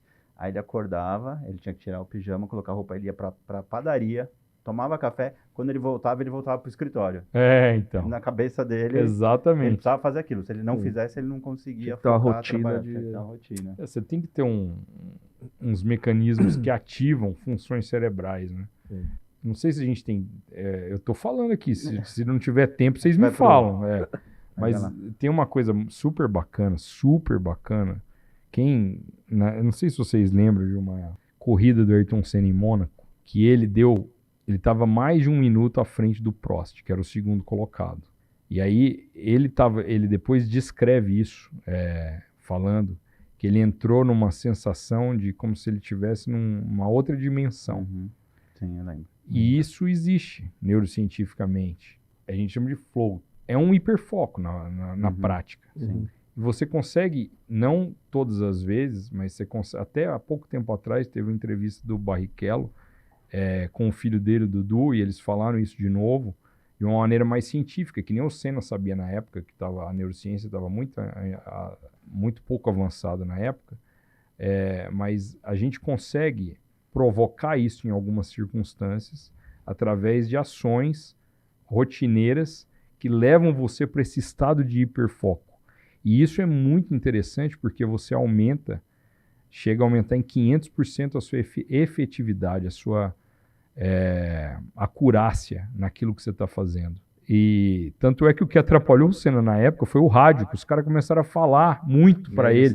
Para, você está indo muito, desacelera, você está 1 minuto na frente. Aí ele desfocou e bateu. E na cirurgia acontece muito isso comigo. E é muito gostoso você estar nesse estado. Uhum. Então você fica buscando de novo. Por isso naquele momento. Eu me sinto muito abençoado de poder trabalhar com algo que me dá muito prazer. Uhum. E você falou que os dois, né? Os dois me dão muito prazer. Levam nesse sentido. Exato. E até hoje eu também estava com o Carlos Cunha, o piloto, e um dos recordes do Guinness Book dele, acho que ele andou 230 quilômetros em 2 rodas, se não me engano. Meu Deus. Pode ser que eu esteja falando, mas acho que foi isso. Foi mais ou menos isso. E não foi de moto, foi de carro. Foi de carro, né? Foi num circuito oval, e aí ele falou pra gente, ele falou assim, chegou um momento que eu entrei nesse... Falou que ele em outro lugar. Estava em outra dimensão. Assim, ele falou, não estava mais lá, não sabia. Ele falou, só parou, acho que porque estourou o pneu, porque ele não estava mais sentindo o corpo, não estava mais sentindo. Porque precisa disso. Então, numa cirurgia muito longa, se você ficar pensando em tempo, a primeira coisa que tem que sumir da sua mente é o tempo. Uhum. Você tem que sumir. Imagina, você fez uma noção de tempo. Então tem que sumir horas, a noção de tempo. E é muito gostoso você estar em hiperfoco, porque ninguém te acha. O celular pode tocar ou não, você não está nem em tchum. Uhum. E para mim eu tenho esse subterfúgio aí, né? Falando, não, eu estou em cirurgia, não tem como a pessoa me acessar se eu estou operando. Se eu estou pilotando, também não tem como me acessar. E isso é muito bacana, porque o mal da sociedade hoje é o oposto do hiperfoco. É a atenção multidividida, né? Justamente. Um celular, tela, blá, blá, muita blá. informação, muita coisa ao mesmo tempo. Está atrapalhando muito as crianças. Eu não deixo meus filhos, por exemplo, hoje é muito comum a criança começa um desenho e não quer terminar, ou quer acelerar as coisas. Sim. Isso eu não deixo, porque eu sei que vai fazer mal para eles, vai gerar ansiedade, vai gerar depressão, vai gerar um monte de coisa ruim. Mas o estado de hiperfoco é muito legal, é prazeroso e eu não tenho dúvida que ele faz bem para a pessoa também. Agora você falou disso e tinha falado também da questão da musculação. Você sabe que para mim a musculação é esse momento, né? Todo dia de manhã eu vou, e aí o pessoal fala, pô, mas tá 5 graus, você não tem preguiça? Tenho, mas eu vou. E depois que eu fui, eu saio muito melhor. Muito melhor. Muito mais disposto. Exatamente. E assim, né? E traz outras questões também, né? Tipo, por exemplo, eu tinha pressão alta. Nunca mais tive. Não tomo remédio. Nunca tomei. Fantástico. Nunca tomei. É isso. Depois que eu comecei a me exercitar com frequência e tal, nunca mais tive. E lá é o momento que justamente eu boto meu celular num canto, não olho para ele. Desligo. É isso. É minha horinha ali do dia que eu não vou dar atenção para... Eu não tenho dúvida que os grandes tenistas, o Djokovic deve fazer isso, o Federer fazia isso. O Guga fazia isso. Não tenho dúvida que, por exemplo, o tal do cardio, tinha um monte de amigo meu que corre, né? Corre, gosta de correr mesmo. E os caras viram e falam, porra, mas eu adoro correr, liberam endorfina. Falou, meu, aonde? Eu tô lá há 2 minutos, quero sair correndo ali, porque, mas realmente, aí um dia eu persisti. Depois dos 15 minutos que você tá ali, realmente começa a ficar bom. É meio louco, o duro é chegar lá. Mas é que nem a musculação, o duro é o primeiro mês, né? Depois é gostoso. É mais difícil, depois é gostoso. Sim. A gente vai para um bate-pronto aqui, mas eu vou abrir que eu te falei que você ia tomar hoje o energético do Minotauro, hein? Com certeza. Aproveitar para falar do nosso patrocinador, Minotauro Energy Drink, que é simplesmente o melhor energético. Ontem a gente foi lá no evento e tinha o concorrente lá, eu fiquei puto, hein? Já falei com eles que na próxima a gente não pode aceitar mais isso. Não dá para deixar lá, não. Não, tem que colocar eles lá e... Né? O Minotauro, como é do esporte, eu sempre admirei muito ele, adrenalina, foco, comprometimento, então agora ele vai ter que ganhar essa guerra lá também. Cara, e é gostoso, hein? Muito bom. Muito bom mesmo. Dos zeros, todos que eu já tomei, não tem nem comparação. Realmente. Porque esse é o zero. Ah, é zero? Eu não sabia que era zero. É o zero. Pô, que bacana. Falo, porque os outros têm gosto de xarope. Realmente, ele é muito gostoso. Vou tomar um pouco. Agora eu vou fazer o bate-pronto aqui, vou fazer com o meu... Ó, que legal que eu ganhei, ó. O Fabinho ganhou também. Mas ele não trouxe. Não, meu pai já tá de olho. Oi? Vou botar o meu então aqui também, hein? Aí, ó. Ah, então, mas o problema é que você não tem um modelo novo. É, exatamente. Você tá na C300. Você tá mais up to date que eu. Não te deram um desse? Não me deram ainda. Pô, que sacanagem. Meu marketing. Vou conversar com o pessoal. Meu marketing. Conversar com o pessoal do marketing. Né? Vou conversar com ela. Não é possível isso. Exato. Preciso ganhar um. Ó, eu não vou te dar o meu, porque assim, já te falei, já tiveram umas 8 pessoas que me pediram, eu não dei, não posso te dar o meu. É isso aí, entendeu? não, o seu é seu. Mas eu vou tentar arrumar um pra você. Fica tranquilo, pra você não ficar mais falar no com o modelo pessoal antigo. do marketing, né? Oi? Falar com o pessoal do modelo marketing. 2023 não dá, né? Combinado, hein, meu? Eu já tô com 25, 26 aqui na cabeça. Exatamente, é isso aí. É isso aí. Que é mais difícil, operar um cérebro ou controlar um carro a 250 por hora? Boa. Ambos são muito difíceis, mas o cérebro é mais difícil. E mais tenso, imagina. Não digo tenso, porque eu sinto prazer nisso. Mas o comprometimento é maior, a responsabilidade é maior. Você fala, responsabilidade, talvez. O peso da responsabilidade. O peso da responsabilidade é maior. Apesar que no carro também, se você fizer alguma besteira no meio do caminho, você também pode prejudicar outras muita pessoas. Gente, né? Muita gente. São ambos muito semelhantes. Não, é muito difícil você fechar uma primeira curva a 200 por hora ali e olhar para o lado, tem 2 de um lado, 2 do outro, na frente, atrás, nego freando, você tentando perceber tudo, quem vai errar a frenagem, quem vai tentar te dar, se o cara vai passar, você vai recolher, isso é muito difícil. Eu admiro muito os pilotos, entendeu? É muito difícil ser piloto, parece uma besteira, é mesmo circuito, mesma pista, mas é tudo diferente. Muda a temperatura, umidade, pneu, a aderência da pista. É uma coisa muito interessante. O Senna também falava isso, que tinha que sentir os 4 pneus. E hoje eu entendo que quando eu comecei a pilotar, eu pilotava com a mão fechada. Hoje eu piloto com o dedo, assim. Porque realmente você precisa sentir tudo, sentir a pista. Então é muito difícil. Mas a neurocirurgia ganha como é mais complexo. Não tem como. Atento ao todo, né? Você sabe que eu dirijo moto, acho que eu olho mais o espelhinho retrovisor para ver a cara das pessoas dentro do carro do que qualquer outra coisa. Porque você isso. Já percebe se o cara tá atento, se não tá, se ele não vai entrar sem dar no seta, celular, né? Tá no celular. Meus filhos estão aprendendo a dirigir, eu falo para eles, né? Que dirigir não é você dirigir, você tem que dirigir pelos outros também. Porque e a pilotagem, ela é um jogo de xadrez, né? Porque ali você conhece, a maioria das pessoas eu conheço. Os novatos, não. Ontem, por exemplo, me ferrei por causa disso. Não conhecia os novatos. E eu não sabia o que esperar dele. E aí, eu fui mais otimista do que eu deveria ter sido. Subindo a junção, você tá com o pé trancado ali. Você tá acelerando tudo. De terceira para quarta, o cara me deu uma empurrada. E ali é muro direto. E se fosse um concorrente que eu já conheço, eu saberia melhor o que esperar dele. Então você não estuda só a pista, você estuda o adversário. Como é no tênis, como é em qualquer esporte. Você precisa estudar o adversário. E como é na cirurgia também. Aí o adversário é a doença, a patologia. Por isso, o máximo de informação que você tiver dela é o que vai te gerar a vitória. Bom, você é um cara que, né, é um cara muito seguro. Mas e um medo que você já superou? Que você tinha e superou? Eu tenho muita fé em Deus. Eu sou muito cristão. Uhum. Eu rezo todos os dias a Bíblia. Existem medos que você nunca supera, a não ser por Deus. Por exemplo, eu tenho medo de acontecer alguma coisa com a minha família. Os meus filhos, para mim, são meu tesouro. Minha esposa, a minha mãe, meu irmão. Então, isso aí são medos que... Mas, assim, óbvio que a gente tem medo para cada passo novo. Isso é normal do ser humano. Cada situação nova gera medo. E essa minha confiança vem de Deus, vem da Bíblia. E isso, para mim, eu não abro mão. É inegociável. Tudo que dá certo, eu agradeço. O que dá... E hoje eu tenho uma relação... Podem julgar da maneira que quiserem, mas eu tenho uma relação de muita proximidade com Jesus. A ponto de ontem bater o carro e eu tá meio pistola e falar, pô, mas como é que pode? Da onde vem isso? E aí as respostas vão aparecendo.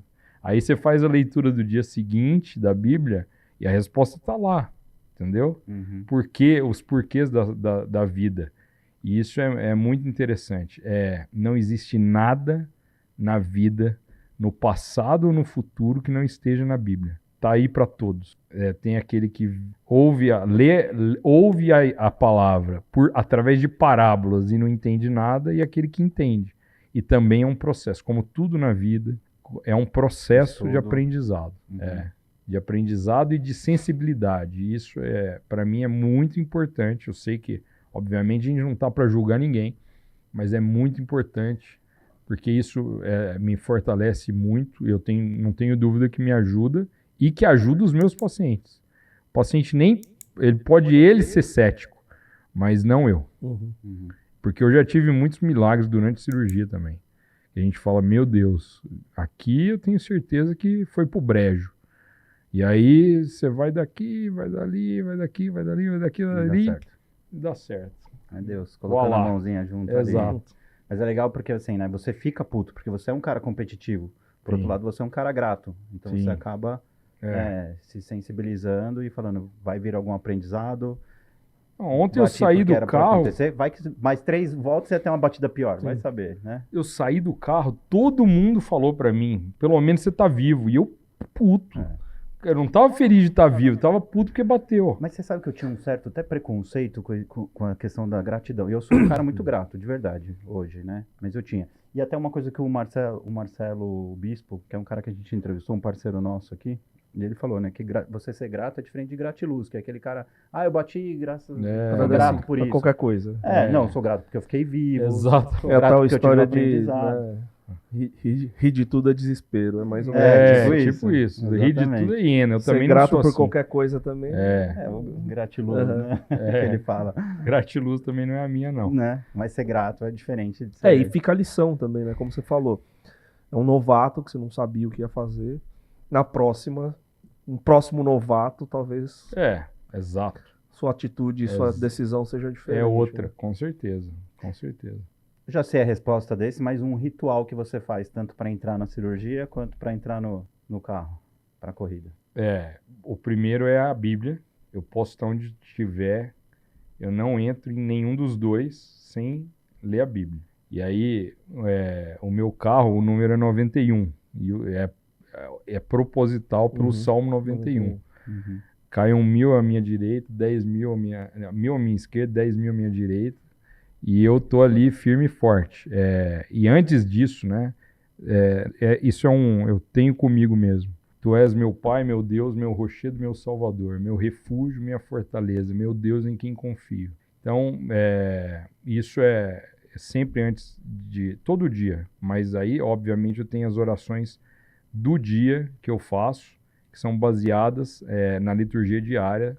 Ou seja, são as mesmas, primeira leitura, Salmo e Evangelho, que as igrejas do mundo inteiro estão fazendo naquele dia. Isso é muito legal, porque em 3 anos você lê a Bíblia inteira. É o ano A, B e C. E isso é assim desde que eu tinha 14 anos. E isso veio através da minha mãe. Mas o meu pai é falecido, eu tinha 2 anos de idade. 2 anos. E hoje eu entendo, de uma maneira sem demagogia, que isso é muito importante para a pessoa que eu sou hoje. Então, de tudo você tira uma coisa boa. Você pode não estar vendo isso naquele momento. Você pode demorar anos ou talvez a vida toda para ver.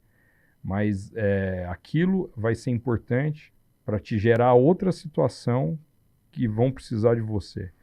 E isso me fortalece hoje em dia. Então, a primeira oração. Existem algumas músicas que elas ativam coisas boas em mim, então me ajudam, por exemplo, a focar mais. E tem algumas músicas que eu ouço também que me levam para esse local especial aí onde eu desenvolvo meu hiperfoco. E você precisa estar bem com você mesmo, né? Então a musculação, ela me ajuda muito. Estar bem com as pessoas, isso é importante. Mas antes de estar bem com as pessoas, você tem que estar bem com você mesmo, né? Então, eu, por exemplo, não gosto de... Estar bem com as pessoas não significa você dar risada para todo mundo. Às vezes, estar bem com as pessoas, você precisa ser duro com uma pessoa. De uma maneira ética, ela, elegante, né? Mas você precisa ser duro com uma pessoa. Eu sou duro com meus filhos. E eu tenho certeza que o pior defeito de um neurocirurgião é a preguiça. E o pior defeito de um pai é a falta de comprometimento. É a omissão. Você não pode ser omisso com seu filho, né, meu? Se você não falar, quem vai falar? Ah, mas tem que falar 10 vezes. Fala 1000. Você tem que falar, meu. Ele é criança, ele tem que aprender. Minha filha, a Bia, meu filho, o Léo. Então, você precisa... É uma questão de empenho mesmo. Mas tá fazendo bem, os dois são baratos. Então. Eu brinquei isso é bacana. Eu brinquei que ontem lá eu fui entrevistado. O Fábio foi entrevistado. É mesmo? Ele tava super curioso. O Léo é impressionante nisso aí, Foi super bacana, assim, ele tava super curioso com as coisas. E depois ele voltou falando pra mim. Falou, pai, conversei um monte com o Fábio, legal. Samuel. Eu já sei o que que eles vão te perguntar.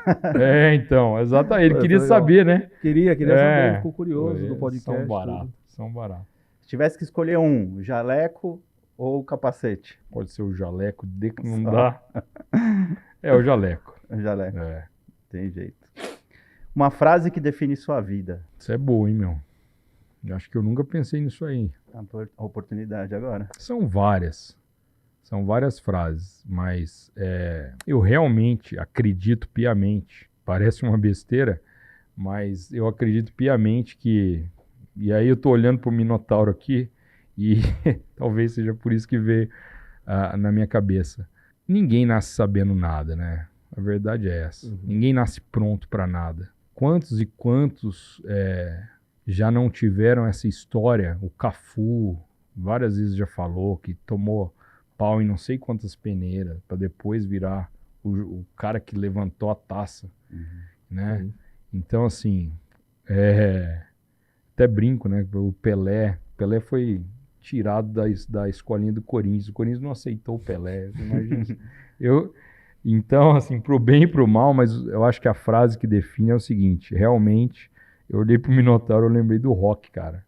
Falando que não importa a porrada que você toma, né? Quantas vezes você cai, importa quantas vezes você levanta. E eu acredito nisso, porque essa geração mais nova, ela é muito imediatista. E eles não querem apanhar, eles não querem se esforçar. Tomou a primeira porradinha, o primeiro escorregãozinho, a tendência é sair. Isso é legal por um lado, eles são muito mais disruptivos, eles priorizam a qualidade de vida, eles priorizam viagens, eles priorizam bem-estar mental, eu acho muito importante. Mas também é muito importante o antifrágil, né? Inclusive eu li, é muito importante você saber que para você, para Ayrton Senna ter ganho, sei lá, eu não lembro exatamente quanto, mas eu acho que foram 90 e poucas corridas, quantas ele não perdeu? E se ele tivesse desistido? Sim. Então, eu acredito muito nessa frase, e sempre junto com ela vem essa outra, que o Senhor é o meu pastor, nada me falta. E não me faltará, eu jogo no presente, nada me falta. É isso. Outro dia eu vi acho que até postei um vídeo do Nadal, que ele fala que, né, um cara super vencedor, E ele fala que ele faz, acho que 52% dos pontos. É isso. Ao tanto que ele consegue ser melhor que os outros, né, para ser quem ele é. A persistência é a alma para tudo. E eu falo isso pro meu filho, pros meus filhos. É que o Léo tá com 9, a Bia tá com 6. Então a Bia ainda tá muito no oba-oba. O negócio dela é outra, é a Bluey. O negócio dela é a Bluey. O Léo, ele já tá numa fase de mais conversa. Então isso aí eu falo sempre com ele. Falo, olha, você pode ser o que você quiser da sua vida. Você só precisa de uma coisa, persistir. Eu quero ser piloto. Beleza, persista, fica ali. Você não vai ganhar na primeira, você não vai ganhar no primeiro ano, você não vai ganhar no segundo ano. Entendeu? Persista. Você quer? Persiste. Eu quero ser neurocirurgião, mas não acho que eu não tenho talento. Persiste, se esforça, né? Óbvio. Não é persistir passivamente, é persistir ativamente. Persiste, vai pro laboratório, vai dissecar, vai dar ponto em fazer anastomose em artéria de rato, que é pequenininho, microscópio. Mas eu tremo. Tem técnica para tudo. Eu não tremo, graças a Deus. Eu tô falando quem fala, eu tremo, não posso ser neurocirurgião. Tem técnica para tudo. Então, mas eu não sei nada sobre carro. Vai aprender. E aí você vai ser o que você quiser. Só precisa persistir. Você falou do Pelé, a mesma discussão, né? Que tem bastante Messi e Cristiano Ronaldo. Né? O Messi tem um talento natural maior em tese. O Cristiano Ronaldo é hiper esforçado, né? Mas o Cristiano Ronaldo com certeza é hiper esforçado. Eu inclusive gostaria muito que alguns brasileiros fossem como o Cristiano Ronaldo, o esforço que ele tem. Sim. Porque com certeza talento os brasileiros têm muito mais, mas a gente tem o Messi, eu não tenho dúvida que ele também é muito esforçado. Eu não tenho dúvida que ele abdicou de muita coisa, entendeu? Tenho certeza disso, porque os resultados que ele obteve na vida são de uma pessoa muito comprometida. Tanto quanto, talvez um pouco menos, mas tanto quanto com o Cristiano Ronaldo. Não chega onde eles chegaram sem... Não tem jeito, não tem jeito. Igual vocês são empreendedores, gestores, é a mesma coisa de falar assim, aquele papinho assim, eu vou priorizar a qualidade de vida e vou trabalhar menos. Cara, se você quer ganhar dinheiro, isso, né? Se você ganha dinheiro pesado, você vai trabalhar pesado. Eu não conheço nenhum. Eu citei nomes aqui hoje, por exemplo, falei o Betão. Betão é super sucesso em tudo que faz. Você acha que ele não trabalha? Sim. Muito. Você sabe que tem um estudo que eu vi outro dia que diz que em alguns anos, né, as pessoas que se aposentaram vão voltar a ser líderes nas empresas. Porque essa geração que está chegando agora não vai ter punch para aguentar. Não tenho dúvida. E ainda mais com a IA. Vai ter muito desempregado. E eles ou vão mudar de vida, ou eu não sei o que o governo vai fazer, mas vai ter que ter uma situação social muito grande, porque muitos trabalhos vão realmente perder a função. Principalmente os trabalhos mecânicos, automáticos. E eu falo inclusive de médicos. Por isso que eu sigo protocolos. Dançou, amigão. Em todas as profissões, né? Se você segue protocolos, você vai ser o primeiro a assumir. É só isso que você faz. Exato. Outro dia veio o Anderson Ricardo aqui, que era o empresário do Lua Santana. Ele mostrou pra gente 4 músicas de cantora com banda, com não sei o que, instrumental e tal. Falou assim, qual que é cantor de verdade, qual que é IA? Tá vendo? Cara, a gente não tinha a menor ideia. E é pra todo mundo. Impossível. E 3 eram IA. 3 eram IA. Só uma era uma cantora de inclusive verdade. pra tudo, né? Filme. Os caras estão com marketing. Pra tudo. Então, realmente, agora, ou você é disruptivo, desenvolve prompts, ou você tá ferrado. E os prompts são para qualquer área da vida, né? Para neurocirurgia, para pilotagem, para tudo, né? Bom, cara, queria agradecer demais. Eu que agradeço. Da gente estar aqui. Né, tem um pessoal que fala que médico e principalmente cirurgião, acho que é Deus, né? Porque diz que é metido, não sei o quê. Pô, o Hugo é um cara muito bacana, um cara incrível, um cara sensível, realmente esforçado. E é o papo aqui da neuro... Como é que é? Dos neurocirurgiões do Brasil aqui. É o cara que tá à frente aí de todo mundo, tá? Mas é um cara muito bacana, assim, uma pessoa do bem, uma pessoa muito legal mesmo, que a gente já teve a oportunidade de conhecer antes. Queria agradecer demais. Você não vai embora daqui, como a gente ganhou presente, você também vai ganhar uma lembrancinha da gente. Tem uma sacolinha, pega ali, por favor, embaixo do Minotauro aí. Se for o energético, eu já tô feliz já, hein? Porque realmente é uma delícia. Poxa, olha que legal, meu, que legal. TX. Ó, vou mostrar. Tem os dois lados, ó. TX aqui, ó. E do outro lado, não é uma figura muito bonita, mas para mim vem com muito carinho. É para você lembrar com carinho. Com certeza lembrarei, porque foi um papo muito bacana. Para mim é um prazer estar aqui com vocês, poder falar um pouquinho, dividir um pouco aí do que eu penso. Eu fiquei muito feliz, é um papo muito gostoso, né? Muito natural, muito espontâneo. A espontaneidade, ela é uma dádiva realmente, é um presente, então não é nada esforçado estar aqui, pelo contrário, né?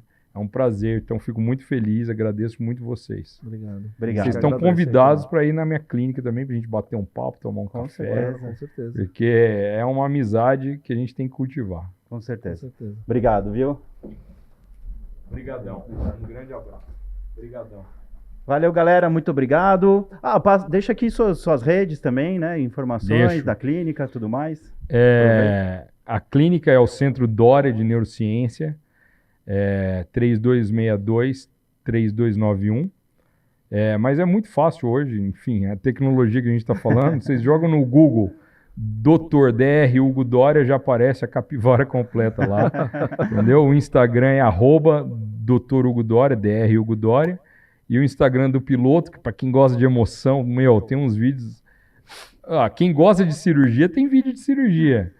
Quem gosta de aula tem aula. Então no meu Instagram do médico tem uma parte educacional muito bacana e tem os pacientes que estão lá e também tem cirurgias, obviamente editadas com muita delicadeza para realmente é uma obra de arte, sabe? O cérebro é muito bonito. Agora, quem gosta de adrenalina, quem gosta de drone, vendo carro, disputa, tá lindo. @piloto Hugo Neto, com 2 T's. Vocês vão adorar. E, obviamente, me sigam nos dois. Vocês vão ter uma personalidade muito mais extrovertida ali no piloto, mas também uma personalidade muito bacana, óbvio, muito regida por ética e comprometimento no médico. Então, é bacana estar nos dois, hein? Vamos lá. Isso aí, valeu, obrigado, viu? Valeu, Eu galera. E você que está aí até agora, aproveita, curte, compartilha, comenta para novos vídeos bem legais como esse aqui. Valeu, grande beijo.